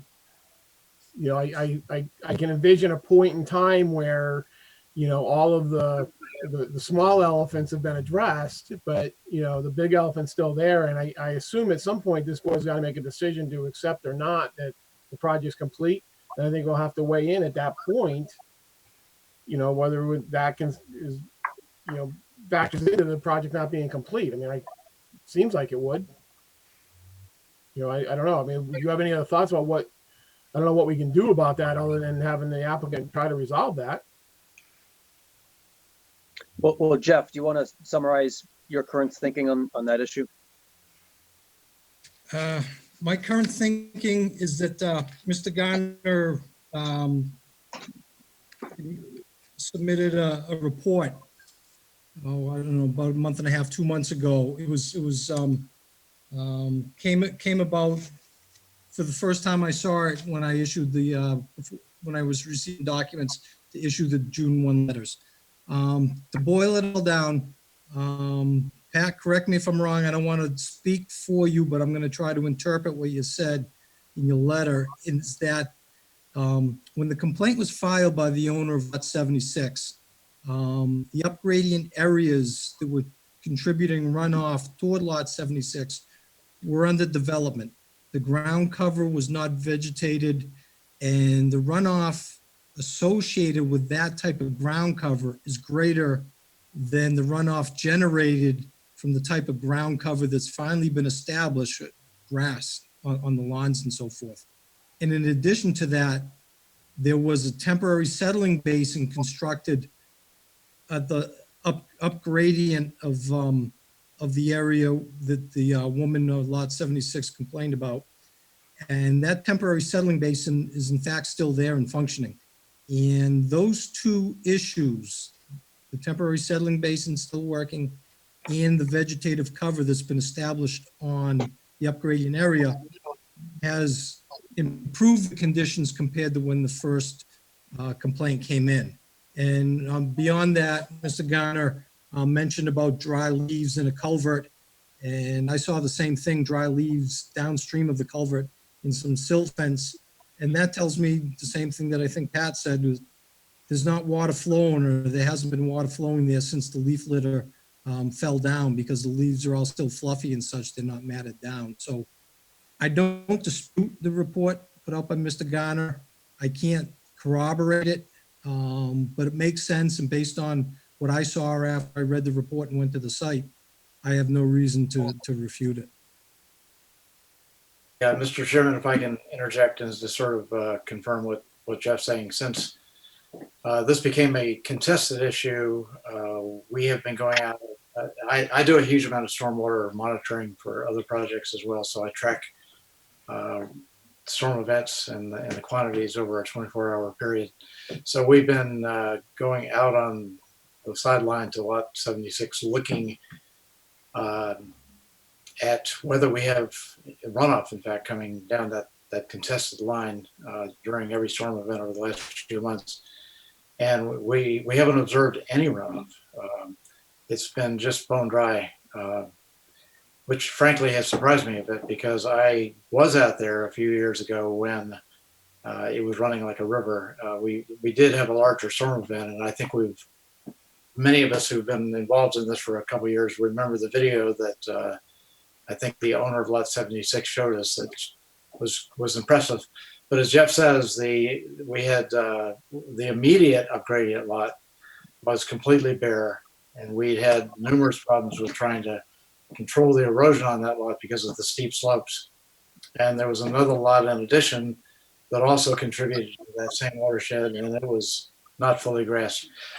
And now that they become totally stable, and the small settling basin that Jeff mentioned was built to sort of modulate anything coming into it, we haven't observed any runoff. So I think that was the entire issue, and that was her complaint, was that during every storm she was being flooded. And it seems like what should have occurred once everything was stabilized has occurred at this point. That's not to say that we wouldn't get a 50 or 100-year storm and see flow coming through there, but then usually under those unusual storm events, everything in Grafton is wet anyway. So that was the intent of the report, was simply to say we'd been looking, we'd been observing, and we had seen nothing to report. And if I may, Mr. Chairman, I'm not advocating that runoff will never go down there. Well, certainly frost conditions, snow melt conditions with rainfall, larger storm events, water's going to go down there, and that's the natural drainage course, give or take. But the point is, for the more frequent, less intense storm events that occurred since leaf fall, haven't seen much runoff, if any. So Dan, I mean, let's just for the sake of conversation say that, what Mr. Garner's saying is correct and everything's just, everything's, the water's flowing the way it should be. It's not flooding a lot anymore, et cetera. What are the next steps? I mean, there's a cease and desist from our zoning enforcement officer, and then of course that's been appealed. I know there's an action between the developer and the property owner. I mean, what do we do to unravel all that? Do we do anything? Yeah, right. So I think this kind of conversation should probably be had in an executive session, since we are in litigation. I mean, we upheld Bob's order. That was appealed, and that's pending in Superior Court. In the meantime, Mr. Hingarani has brought a separate lawsuit against Ms. Picone. And my understanding is that the papers are flying back and forth between the parties. So, I think that there may be a discussion for us to have an executive session about what the board's options are. I think I can say publicly that the board always has the ability to reconsider its decisions. It can modify its decisions. So it certainly can entertain new evidence and modify a decision, and Bob could do that too. So this is, I'll leave it at that. Yeah, okay, that's fine. And so we can take it into executive session at some point if we have to figure out how to do that. Okay. What else do we need to talk about? I mean, it's getting late. We have a couple other projects we need to talk about. What else for Adams Road at this point? I mean, in real high level summary, what I'm hearing is, we, meaning the town, has provided a lot of feedback to the developer. The developer really has got to respond, I think, explicitly to all of the open issues. The developer needs to work with, the town planner has offered to help him with craft a advertisement and get something advertised. Katrina, correct me if I'm wrong, there's not enough time to get on the June. There's not even enough time in that meeting. So it won't be June 25th. It'll be sometime in July. So other than that, what else do we need to talk about with respect to Adams Road? There's nothing on my list. I I'll don't have circulate any. Sorry, Go ahead, Ken. there's nothing else on my list. I'll circulate a memo over the next couple of days just with my notes and action items. But I think you mentioned it correctly. I think we need a response letter from Pat Garner on Jeff's letters. We need a letter from Matt Pearson or something from Matt on Oh, the yeah. water district issues. We need to publish the meeting for July. But I'll circulate a memo just summarizing everything so the applicant knows exactly what he needs to do before the next meeting. Okay, perfect. And Mr. Also- Chairman, if I- Katrina? go Also, ahead. also on his submission, his certificate of good standing is 2 years old. It can't be more than 30 days old.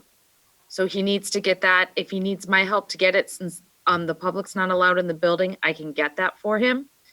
And also the final certificate from the Conservation Commission, I did get a memo from them that it was approved and it hasn't been signed. We need that final certificate from the conservation from a meeting he had, I think, like a month ago. So Peter's just basically photocopying everything that's been in here for the last 2 years and not updating the new stuff that needs to be updated as part of this submission. Okay. Somebody else was trying to speak? Yeah, that If was I me, may? Mr. Chairman, Mr. Bornstein. Yeah. I just want to make sure before we call it quits for tonight on this one. Mr. Walsh had mentioned he had 4 sort of headline issues. I want to make sure we covered all 4 of those. There were 4 that were covered by my count. I just want to make sure they were the 4 major issues that he identified. Yeah, so just to be clear, those were things that he felt we needed to talk about, but as I've gone through his letter, there's probably 15, 20 different issues. Yeah, I'm not disagreeing with that. I'm not trying to limit him to just those 4 issues. He mentioned there were 4 major issues. He got through 3. Then we started talking about this lot 76 issue, which I'm assuming was the 4th of the 4 issues that we wanted to discuss tonight. That is correct, Mr. Chairman. That was the 4th issue. Okay, all right. And so it sounds like we're owed an updated memo from Chris, the town planner, updating what's gone on since it's March 25th. I know Pat Garner has responded to Mr. Walsh in email form to the June 1 letter, but it sounds like we want a formal letter responding to June 1. It sounds like Pat and Jeff need to get together and try and bring those issues as close to completion as we can before the July meeting. And the rest of the items I think have been mentioned already. Yeah, so not to sound like a broken record, I really want to emphasize some of the issues in Jeff's letters go back possibly years, but quite a long time, and we've never seen, at least I have not seen, a response from the developer. So that's why I keep saying it's not just the big issues we talked about tonight, but I think every single open issue, and if it's in Jeff's letter and it doesn't say acknowledge, I think that means it's open. We really need a formal response from the developer so that we, so we can move this stuff forward and get it taken care of. So I know I've said it twice now, but I just want to make sure it's clear. Yeah, Mr. Chairman, I agree with that 100%. I think this is a long to-do list. We need to make sure we're checking off items that are due to be checked off. We need to make sure we're identifying items that aren't checked Perfect. off so they can be. So I agree with that. Mr. Chairman, what I'd like to do, I did receive Mr. Garner's and Mr. Hingarani's information about a week or so ago. My schedule was busy, but more importantly, I was not about to turn around another letter and confuse the board any worse than what it's already confused. What I would like to do is, with the information I've already received, I'd like to sit on it and wait till I receive from Mr. Garner and the development team their written responses that you have requested, because that helps me better understand their position on the items that I've explained. But have they've pretty much been silent to over the last 3 years. So I think it'll also help the board. Just let's hear from them in writing, and then we'll probably have a very productive discussion next time. Right. Jeff, as you guys have worked, and this goes for all the projects, the engineers go off and they work together and they resolve issues. That's fine. We don't need to see all the gory details of that, right? Just it's resolved. Fine. But in my mind, when we get back together, you're going to have a letter that probably still has open issues. And I think that we need a written response from the applicant to everything that's in your letter that's still open at that point, right? So that we can really address it. You know, and the fences is a typical one that's been out there for a long time. Let's get a response and do that all the way through. So if you can resolve things, great. Resolve them, get them off the sheet, so to speak, or just a note that they've been resolved, and then let's focus on the open ones. Excellent. Anything else so we can move on to our next agenda items before people fall asleep on me? Mr. Chairman, just very quickly, I do want to thank the board members and everyone who participated in the meeting tonight. These are not ideal circumstances to be doing this thing, but I do appreciate boards that soldier on in the face of this, and I appreciate your time tonight. So You're welcome. Thank you for your time. All right. Am I missing anybody? Is there any? So I have a final question, and hopefully it's a final. Do we have a projected date to continue this to? We've been talking 2 or 3 weeks. That would help us to coordinate with Jeff on getting things done. So I think the soonest we can meet right now would be July 2nd. I'm telling you right now, that's not going to happen. So we're into July 9th, and then I think a little bit it depends on how quickly you can get the ad put together, that sort of thing. And really, I mean, if you need more time, I don't know why we're necessarily rushing either at this point. I mean, I understand that Mr. Hingorani wants to get this wrapped up. We all do, but if it makes sense to have this thing at the end of July so that everyone has the time they need to respond, then let's do it. So. Okay, fair enough, good enough. Okay. All right. Next order of business, Fisherville. Who's here to talk about Fisherville? Hi, there's John Winslow here, and there's several other members. Hi, how you doing? Several other team members not on the screen, but there's Steve. Okay, we're all on the screen. Sorry. There's a group of us here to speak. I'll just give a very brief introduction and then turn it over to those who are going to present. It's always painful when I come before you, not because I don't enjoy it, but because that we're here because we're on behalf of a development that's been approved under the 40B process, but has not been able to start. We're at the opposite end of the prior case that you just heard, where they're trying to finish things up. We're trying to get something going, and I'm here before you because we have not been able to financially make this development work, and we're determined to not walk away from it. So we thought that we would come before the board on an informal basis to tell the board what we're thinking of doing and perhaps get any board feedback that we might get. I'm going to introduce who's metaphorically in the room. First is John Winslow from Fisherville Terrace Associates, also Winslow Architects, and Jeff Engler from Stockton SEB LLC Corporation as a development consultant. Mujib Ahmed, who's the president of Ahmed Construction Company, who will become the managing partner of Fisherville Terrace. And Steve O'Connell of Turning Point Engineering, formerly of Andrews Engineering. I believe you all know Steve. Jeff and Steve are going to present the situation, but I just as an overview, as you probably know, Fisherville Terrace has been approved for 72 units of housing, 36 single-family footprints, and 18 duplexes. And rightly or wrongly, for reasons I'm not sure we can explain, that this has never turned out to be a feasible development proposal. We thought we had it working a year ago, but it did not succeed. And we're trying to determine what we can do to make it work. So we're here to try to make this development work. And we're here basically to talk about what we would like to present. I believe we've submitted the plans. I know Katrina has them. And by the way, I want to acknowledge Katrina, by the way, for the board. She does an amazing job of keeping us all organized. And she's been very good about telling us what to do, helping us do what we're doing here. So I'm very much appreciated, Katrina. The plans are going to come forward. The big picture is that we are trying to maintain, proposing to maintain the footprint of the site infrastructure as it's been approved, mainly the roadways.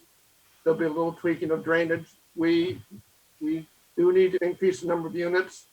We're trying to do that by staying within the same typology, namely residential buildings. We're going to be proposing to change the footprints to all duplexes from single-family footprints. And we recognize that there's a complicated legal process before us. And so what I'd like to do is I'd like to turn it over to Jeff Engler and then I think to Steve O'Connell. Jeff will talk about the process itself that we're going through, and Steve will present the plans that we are proposing to submit. So Jeff, if I might, I'll turn it to you. Sure. Thank you, John. I appreciate it. Members of the board. Good to see familiar faces who I haven't seen for a while. I don't know if you can all say the same about me, but that's okay. It's always good to see you, Jeff. It's always good to see you. I know, Mr. Chairman. I know. So I just wanted to make clear what we're here tonight informally. We've not submitted anything formally. We're trying to get some preliminary feedback. Ultimately, we would like to submit a formal modification request. I think we're conceding or will conceding that it's a major plan change, obviously, so we don't need to go through is this minor or major? We would expect the public hearing to be reopened. And we would expect Mr. Walsh, to go through his civil review and any other reviews the board has. But I think the interesting thing here is most of the project, other than the density, is unchanged. So I think, you don't certainly need to take my word for it. I think it'll bear out, but I think the engineering and the traffic will be, largely the same as the approved plan. So I just wanted to make it clear that tonight is informal. We're just here to get preliminary feedback. We know you have not had a lot of time to digest these plans. So if some feedback rolls in afterwards, that's fine too. But it is our intent to formally submit a modification request, once again conceding that it is a major plan change, and then go through the process with the board and your consultants. So with that said, I'll turn it over to Steve, who can talk more about the technical elements of the proposal. Thank you, Jeff. Can everyone hear me okay? Yep. Great, thanks. Good to see you all. Steve O'Connell, Turning Point Engineering. As you know, I have a lot of familiarity with the project and the property through the prior permitting process. John and Jeff both touched on a lot of the highlights, and we don't have to dive in too deep. But the crux of the proposed modification here is strictly an increase in the density of the units. The approved site plan had 57 buildings, which was a combination of single and duplex dwelling units. 54 market rate and 18 affordable units for a total of 72 units, with 303 parking spaces at a ratio of 4.2 spaces per unit. The impervious areas of roof on that plan was 2.02 acres. Impervious pavement, which included roads and driveways, was 3.87 acres for a total impervious of 5.89, as you see on the table in front of you. The proposed modification will actually be a reduction in buildings because they're going to go from a combination of singles and duplexes to all duplex units, which will display the architecture in a few moments. It's going to increase the market rate units to 80, and it'll also increase the affordable units, which is a positive thing, for a total unit count of 106. That's going to increase the total parking spaces to 438, which is a negligible reduction to 4.1 spaces per unit. An increase in impervious area for roof, which is the largest increase. And it's important to know that roof runoff is typically clean water, so we'll propose to handle this increase, in a very responsible way. So that's an increase up to 3.42 acres from 2.02. The pavement impervious, which is important to note, like I said, is roads and driveways, is a minor increase from 3.87 to 4.1 acres, for a total increase of impervious area to 7.52. Our intention as part of the formal modification request is to present detailed engineering plans that illustrate and calculations, that illustrate that the infrastructure previously approved by this board for the 72 unit project can support the proposed 106 unit project. Any minor changes that are necessary in design to support the increase in units will be presented in detail and capable for review by everyone, including Graves Engineering, on a technical level. So at this time, it might be a good idea, Katrina, to display the plan. We can potentially illustrate. So you might as well start with some architecture or some renderings while you're going by them. And John, maybe you want to touch on some of the architecture, if that's okay with you, Mr. Chairman. Sure. I think I'll very quickly, because I believe we want to go to the site planning issues itself, but we're basically showing duplex buildings here. And Katrina, if you could slide down to sheet 5, I believe. Keep going down further. It's a site section, because I want to talk off of it. Keep going. Okay, stop right there. Well, stop at the section. This is a diagrammatic section. I just want to explain to the board what we're doing. But basically, as you know, the site has a fair amount of topography on it.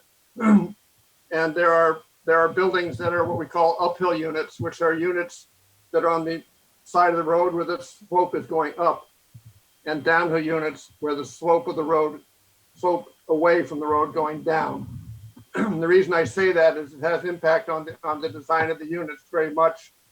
The downhill units, you can see, will be designed to take advantage of the slope going down, so there'll be a family room down in what will be considered the lower level of the unit. And parking is at the same level as the main part of the house. The uphill units have parking underneath the unit itself because it's going into the hillside. So I just want, with that context, is the uphill units and the downhill units. If you now want to go back to sheets 1 through 4, I'll just very quickly go through those. I'm not going to dwell on don't imagine anybody cares, but you can scroll through them. You can see the style that the downhill units are a 2-story facade. There's the garage at the first level and the living space behind it, and then bedrooms, of course, upstairs. If you go down to the next screen, and this is just a variation on that. So the A and the B units are downhill units. If you go further on down to the C and the D units are different because they're basically 3 stories because it's going up into the hillside. And frankly, we're spending some time on that. We haven't refined these, but we're conscious of not wanting to overwhelm the street. And I would say that's something that we're struggling with as designers right now, but we think we have a resolution to that.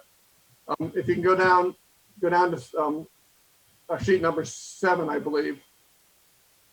Okay, 6, top right there. Sheet 6 and 7 are simply, these are kind of rendered streetscape perspectives of what this community will feel like. And in this particular perspective, the downhill units are on the right, and you can see those are 2-story facades. And then drawing number 7 is on the uphill side of the road, where you do have some 3 stories facing the road. We're trying to minimize the impact of that height on the road itself, and but it goes with the territory when you have a steep site.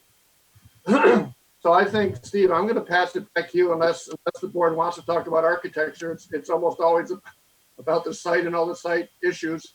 But this will give you a framework for the site plan that Steve is going to be talking about. They're all 2-family units. The units themselves, the living space is on the order of 1,800 square feet units. The downhill units will have the family room below, which makes them about 2,500 square feet per unit. They're all 3-bedroom units. They're all 2-car garage units. That's why when Steve shows the parking count, it does seem high. It's 4 spaces per unit. That's because it's a 2-car garage, and of course that's a driveway in front of the garage. So technically, you know, you could put 2 cars in the driveway and 2 in the garage. So that's how they get to 4 per unit. It's unlikely that will happen, but that is the way it works. So that's a quick overview of architecture. And Steve, I think I want to send it back to you to talk about the site plan. Thanks, John. Unless there's any questions, if anybody wants to talk about it, I'm certainly happy to, but move on. Okay. We'll move on. It sounds like there's no questions. If Katrina would kindly just continue to scroll.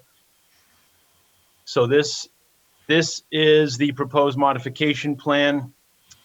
It may have been a little while since you've seen these plans, so maybe if Katrina could scroll one more sheet, we will look quickly at the approved site plan.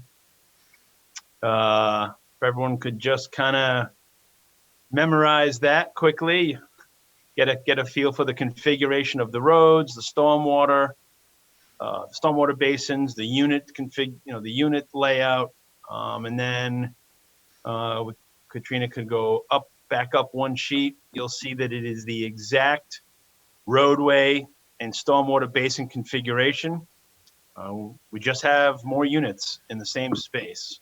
And in order to accomplish this, it was a combination of changing this, the single units to duplexes, and also just tightening up in areas where we could. In our formal submittal that would be made pending input we received tonight, we would identify a few aspects of the comprehensive permit conditions that we'd be looking to modify. But a majority of them, a substantial majority of them, would continue to be complied with in the modification. But that being said,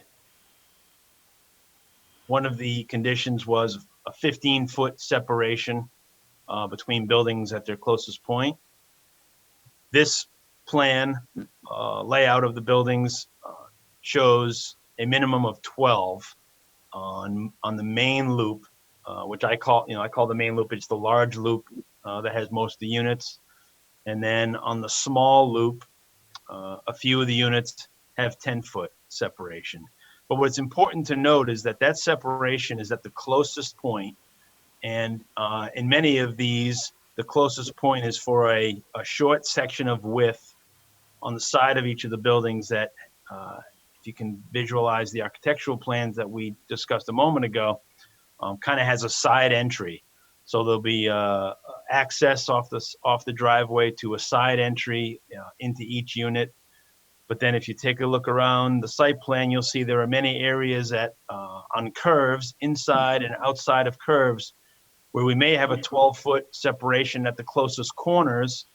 But then as they diverge, we immediately get 25, 28, 26, and 30-foot separation along different places of measurement between these buildings. So I think 12 feet at the closest point is absolutely the closest point. They fall at corners, like I indicated, but practical separation is much more than 12, much more than actually the 15 in the original comp permit approval. The only exception are on some of the straightaway sections of roads, where it's 12 feet along a section of the side of the units. But from the street, looking at the units, we have separation of 24 and 25 and 26 feet from the front corners where the garages are. It's that 12-foot separation that falls, 8 to 10 feet back along the front corner of the unit. You can see that section along where units 98 and 97 and 96 along the left side of the plan there, where it becomes very clear. Those are important things, because I think density is something that the board puts a lot of consideration to, but as you know, having lived this project for many years, the feasibility of it has been its biggest hurdle, for it to move forward. And as you've been introduced to Mr. Ahmed in the past, when it appeared that this project would move forward with 72, Mr. Ahmed has spent some time analyzing the feasibility of this project. And with this unit count, it appears to be in fact feasible, and he is prepared to move forward pending a successful modification of the comp permit. So I think I've spoken enough. Hopefully I didn't overwhelm you, but I think your input is the most valuable part of this meeting, and we'd love to get that as much as we can. Thank you. So, a couple comments I'll toss out. Obviously, it is quite a bit more dense. That's going to be an issue. The 10-foot is really intriguing. So I think one of the first stops you're going to have to make is with the fire department and make sure that they're going to be okay with that. That they're going to be able to manage an incident with these buildings as close as they are. One thing that we have done in the past and kind of been a little bit insistent on, and I think you're aware of it, but when measuring driveways, we want to make sure that that's done from the backside of the sidewalk. So I see what I believe is sidewalks along the interior loop with driveways crossing. We want to make sure we're in a situation where cars aren't blocking these sidewalks. Yep. And the other thing, I get that there's 4 parking spots per unit, but just doesn't seem like a whole lot of guest parking for 106 units or whatever it is. Just doesn't seem like a whole lot of guest parking, but we can get into those weeds when the time comes. Oh, the last thing is, I think for 106 units, we need one more affordable than you have on your chart there. Yeah, I think you're right. I think it may have been a rounding error. Yeah, you got to round it in the other direction. Yep. With 106, it would be 27. Yeah. But again, that's some of the feedback I have. I certainly get that, the 72 isn't feasible. I don't know, it's probably 10 years that this has been in the works. And, I get it. It's got to be more dense if it's going to get built at all. So that's probably the extent of my comments at this point. Other comments from members of the board? Yeah, Bill, I have a question. Go. What's the bedroom count of the original versus the proposed? All the originals were this is John. All the originals were three bedrooms.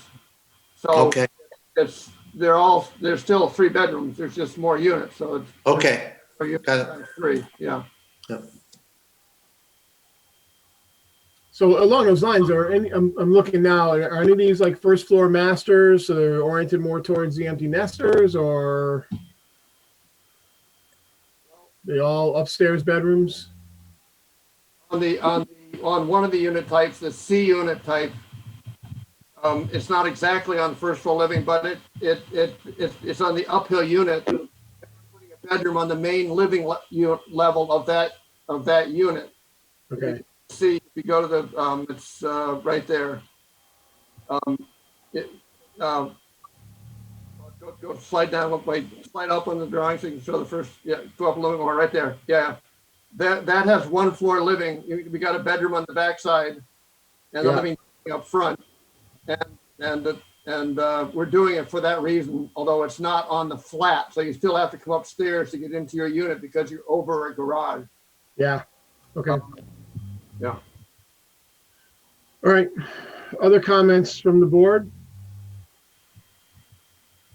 Dan Hill? Any comments, any thoughts? Is Dan still with us?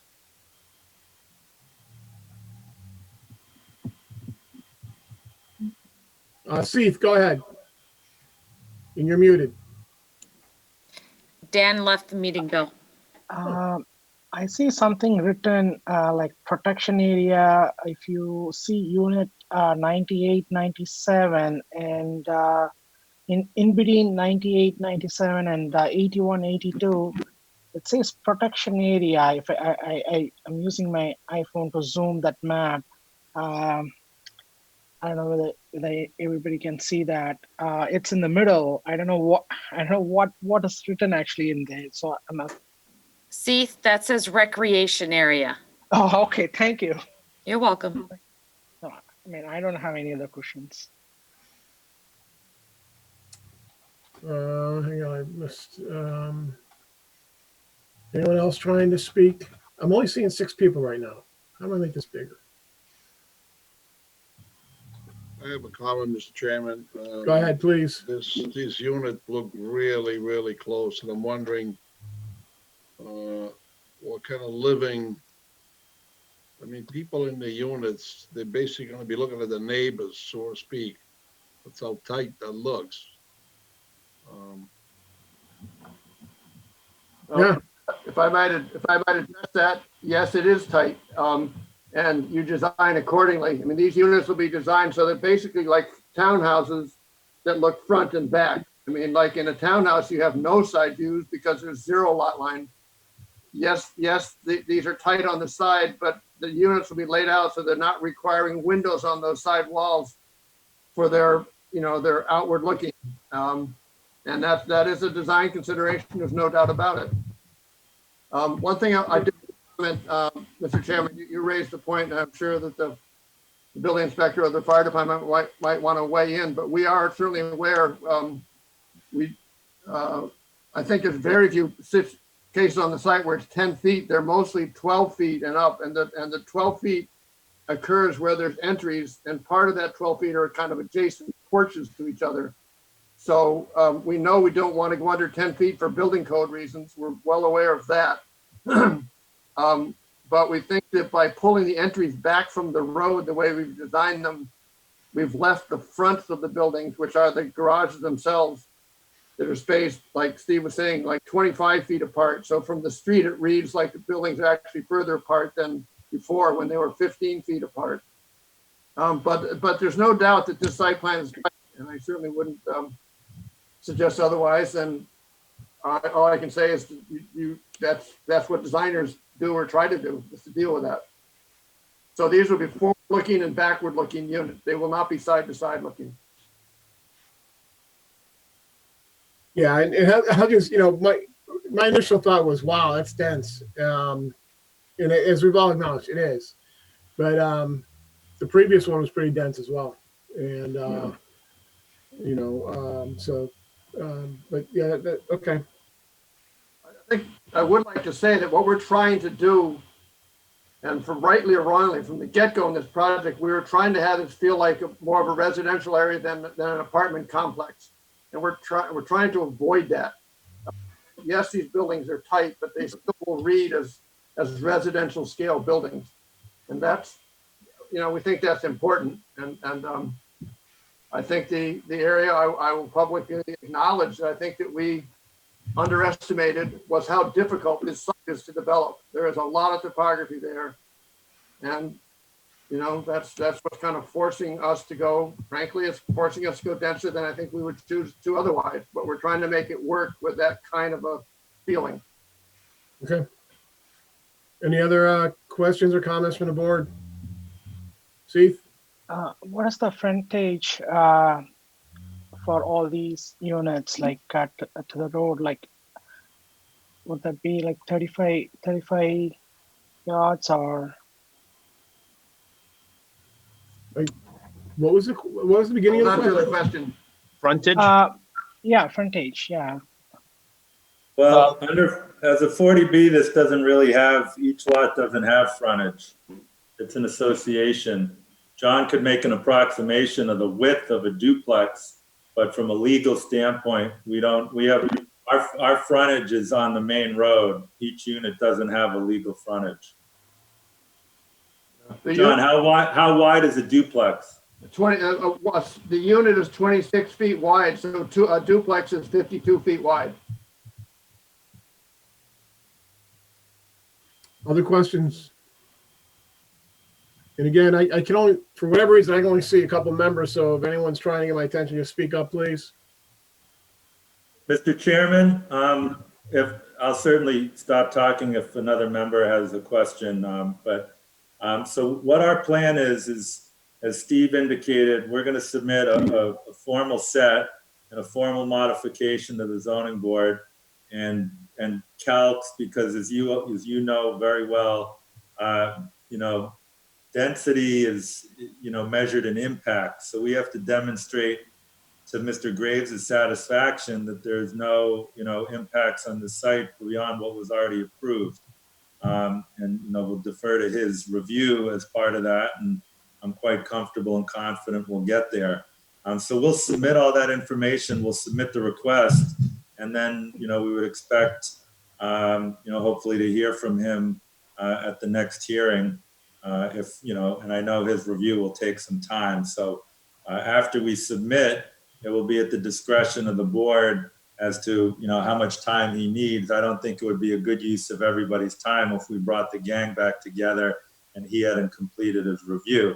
But we are going to concede this obviously is a major plan change. The board doesn't need to take the customary amount of time to decide is this minor or major. I'm sure you would find it major anyway, but we can go right to scheduling a public hearing. So. Jeff, if what I'm hearing you say is you want to submit plans for Jeff to review and have that done before we actually open a public hearing to consider the change. Well, what I'd like to do is submit everything at once. And I mean, you can, we can have a public hearing immediately and you can make the determination, but what I'm saying is I don't think you have to make a determination because we're conceding it. Right. So if after we submit it at the next hearing, you know, if you give Jeff whatever he needs, 4 weeks or whatever to review everything, hopefully at the first public hearing, we can hear from him. Yeah. Go ahead. I'm sorry. Yeah. So I think, as you know, if you submit to us the change, we need to open a public hearing in 30 days or whatever it is. So I think you would probably also have to then give us, you know, waive that time limit to give Jeff Walsh the time he needs to review. So we don't open a public hearing maybe for, you know, 6 weeks or 8 weeks, whatever it is. And then we open it and we have Jeff's review at that time. You can make your presentation and we go from there. Is that roughly what you're saying? I can, Mr. Chairman, I can address that in the letter that we submit. Yeah. Sure. I understand what you're saying. And I think, you know, I can get that language, you know, so we and the board are comfortable. Yeah, I'm sure we can. I just want to make sure we're thinking along the same line. We're on the same page. Because Okay. I think we'd agree, I mean, if at the first hearing, we're going to present effectively, you know, Steve can talk in a little bit more detail and John maybe can speak in a little bit more detail about some of the design issues that were raised tonight and how he's oriented the building and what the sides look like. But our presentation is not going to be, you know, that different than what we've talked about tonight. So I think it would not be the best use of your time if we came forward, opened it, didn't have the benefit of Jeff's review because we'd be presenting kind of what we already presented and then would be waiting for Jeff anyway. So. Yeah, I basically agree with you, and I'm okay with that plan. But let's not forget, though, it is a public hearing, so we do need to, you know, say things for the benefit of the public as well. Yeah, you have to advertise. Yeah, we understand. Yeah, what's presented is also for the benefit of the public. So we do kind of need to go through all of that. But I'm fine with trying to be efficient about it, and you know, let's get together when we're ready. You guys do your presentation. The public is able to be there, ask questions, etc. We have Jeff's feedback already. Maybe even some Jeff's feedbacks happen. You know, you guys resolve some issues before we even get together. That's all well and good. That's okay. Great. I'm also going to need a set of plans for fire because with the revision and the distance between the buildings, and I'm not sure who's going to be reviewing them. Jeff, correct me if I'm wrong, but it's really, we need plans for everybody, right? It's got to go. Katrina, you just tell us what we need. I mean, also, I think our team is going to, you know, it will behoove us to talk to the fire department directly. So we'll send you something, but we'll take that responsibility on to talk to the fire department. All But right, just I'll find tell- out. I'll find out because I don't know if it's going to be Steve anymore because he's retired, or who it's going to be up there. Yeah. So I will find out and get back to you on that. Yeah, and we'll do that. And just tell us what you need. We'll submit the requisite number of hard copies, and we'll Okay. give you everything in soft copy form too. Okay, perfect. So just for everyone's benefit, I mean, this isn't a new 40B, but to some extent, process-wise, it almost becomes that, right? So we do need to send the change request to all the various town boards for their input. So not just fire, but planning and police and whoever we normally send it to. So we need all the same number of copies. We need to collect their input as well. And, and kind of go through the process. Now, the good news is, a lot of this has already been done. They have a traffic study, the claim is that the stormwater won't change. So, a lot of this has already been done, so we don't have to go through all of that. But, we still need to get all of the input from everybody. I agree. We agree. Yep. All right. Bill, I have a question. Yeah, go ahead, Bill. As I recall, and I can direct this to, the engineering, the impervious surface has increased. As I recall, a lot of discussion when you came in before for a change in the connection to Main Street, wasn't there a lot of discussion relative to drainage and runoff? So I guess my question there is, I think that question is going to be raised. And again, I don't recall all the details, but I remember the discussion of drainage and the across Main Street and the effect it was having on that. So while it doesn't appear to be that much of an increase, it is an increase in impervious surface. So I would anticipate, questions relative to that. Yep, Fair. Mr. Yeomans, this is Steve O'Connell. Yeah, we will absolutely, the package that we submit as part of the formal request, will document all of those aspects. We will demonstrate that those drainage problems that have been documented, will continue to be addressed in this modification set of plans. Yeah, and Steve, there was a lot of discussion about that connection within Main Street and all that, and you had one thing in mind, and we all kind of jumped up and down, and you came back and said, "I will do it that way." All that's going to stay the same, right? Correct. Okay, yeah. So that stuff hopefully doesn't change at all. Okay, got it. And and then just for everyone's information, the Main Street reconstruction project with DOT is they've kind of laid out a timeline, so that work's going to happen, and we're working with DOT a little bit, not jumping the gun, but trying to time things with DOT if this were to come together. Great. All right. All right. Anyone else? The only other question, Bill, I have a question, just to reiterate your point on, is there any possibility of putting any visitor parking on the site? Yeah, I think we'll have to look at that. The parking that shows on this plan is the exact parking that was on the approved plan, but obviously with an increase in units, you would, logically increase some guest parking. But we'll have to discuss it as a team and see how we can address that. Okay.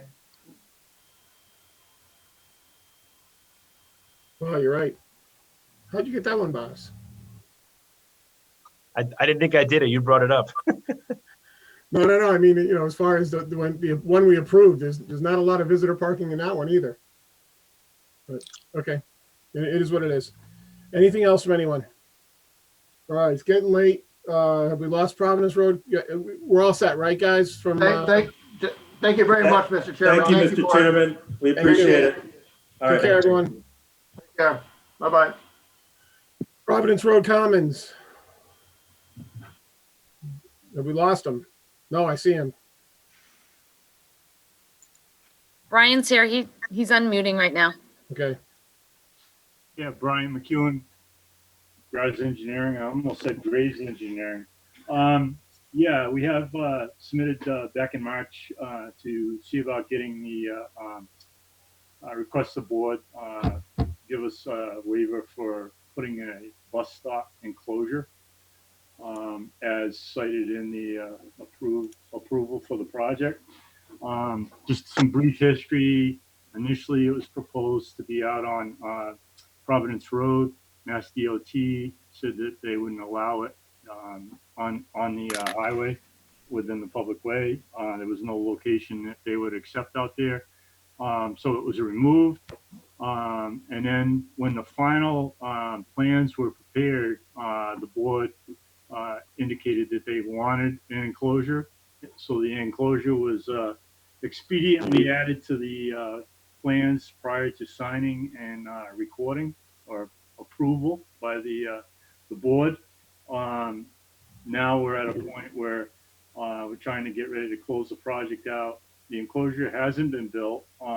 We've discussed it with the school, and they've indicated that they're not going to send buses up into the site anyway because it's a private drive. We submitted the letter from the school department indicating the same. So basically, we're petitioning the board to waive the requirement for the bus stop enclosure as a minor change.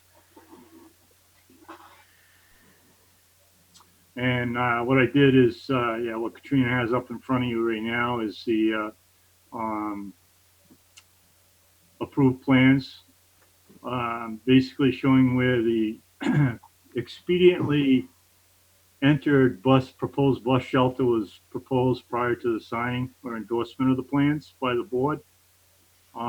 So, and what I indicated in my my letter that I drafted back in March was basically we're looking to forego putting the enclosure because it would include doing some groundwork out there as well. But secondly, mainly because the buses aren't going to be pulling in there anyway, the school bus. But also pointed out that within the project, if buses were going to be traversing through the site, there are 2 pull-out areas adjacent to the travel lanes for the main Luca Drive road that would provide space for a bus to pull over, discharge or pick up passengers without interrupting the flow of traffic through the site.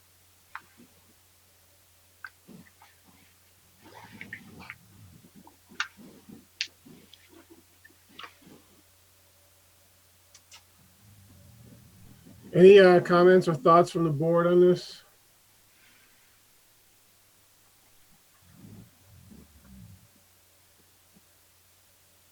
Yeah, why can't I see everyone again? If anyone's trying to get my attention, just speak up because I can't see anyone. No, I can. Yeah, so I guess my only thought was, you know, I think from the day this was proposed, we all knew that the buses wouldn't be driving into the Luca Drive. You know, and the idea of the shelter was for kids that were waiting, you know, for a bus to stop on Providence Road to pick them up.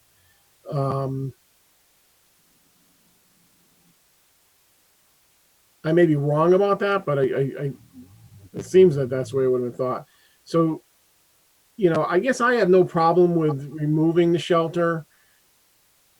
I hope the, and I said this at some point when this came up, I would have liked to have heard from the association representing the folks who live there. You know, I hate to, you know, remove this from something that was in the plans and approved and now have some folks who live there be upset that, you know, something that was supposed to be built isn't. I don't suppose you have any communication from the association on that, do you? I've got nothing. Yeah.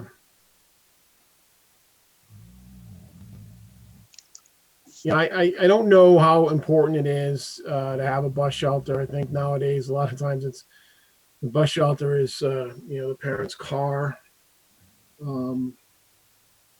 these days. So I'm basically okay with it. I don't know how do other people feel. Bill, I have a question. Is the association aware of the removal of the bus shelter? We had some indication. We notified them that we were going to be looking to waive that. And obviously they know that when we move forward with final approval, the as-built and certificate of completeness, they're going to have an opportunity to speak up then as well. So Yeah, but the issues that we were having and working with the association with the walkthrough that we did initially with Jeff was some drainage issues. I think there was also some question about some landscape issues and stabilization areas. Other than that, we didn't have any other major issues come up from the association. were they aware at that time that you were going to take out the bus shelter? I can't confirm yay or nay on that. Then I would be, I think we'd be, I think I concur with you, Bill. I think there needs to be some communication from them. I don't think we should be a party to, gee, I wish you had let us know that you were going to take that out because my little Billy, I don't know the makeup of the people in this. That was part of the feedback that we got from the association members, or a couple of individuals that are on the board. That basically there was very little as far as school age children in the development. So again, I'm just going by what they indicated to us when we did a walkthrough. Yeah, there's an association. It shouldn't be that difficult to get something from them that basically, it says, hey, we as an association agree with not building a bus stop. I think if you get that, I would feel a heck of a lot better voting in favor of this as being a minor modification. Mr. Chairman, this is Kyle. I Yep. agree with you and Bill as well. You should get something in writing. At least you can put that to bed. So there should be no issue. He said, she said. Yeah. So let me just say what I would suggest is maybe we'll finalize all the documentation for certificate of completeness and package it all in one deal, and they'll be notified that we're going for certificate of completeness and have an opportunity to address the situation if they don't want to issue a letter prior, and kind of take care of it all at one swoop, maybe with the board. Yeah, I think so. Of course, and you'll know whether you're going to get the letter or not from them. Exactly. So you've heard from a few members. Anyone have any other concerns? I mean, if the association steps forward and says that they're okay with removing this, is anyone still concerned about removing this, such that we need to make this a major, Public hearing. substantial change? Yeah. No, I have no concern. If they concur that it's not a problem, Okay. I don't see any problem myself. And again, I can't see any. I can only see about half the board. So if anyone wants to speak, just please speak out. There we go. Thank you. I agree too, Bill. I mean, as long as we get some type of feedback from the association, I would feel more comfortable in voting. Okay. Fair enough. Basically, just table it and see what we can get from the association. Yep. That's my suggestion. Sounds reasonable. Okay. Thank you for your Anything time. else? All right, great. Thank you. Good Sorry to night. keep you so late. Good night.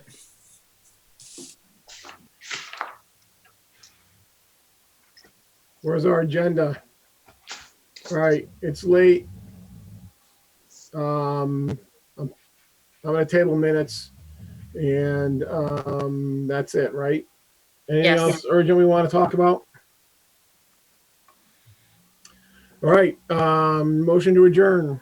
So moved. Did someone say second? Second. Thank you. All in favor? Aye. Aye. Can I hear a few more ayes, please? Aye. All right. All right. Thank you, everyone. Good night.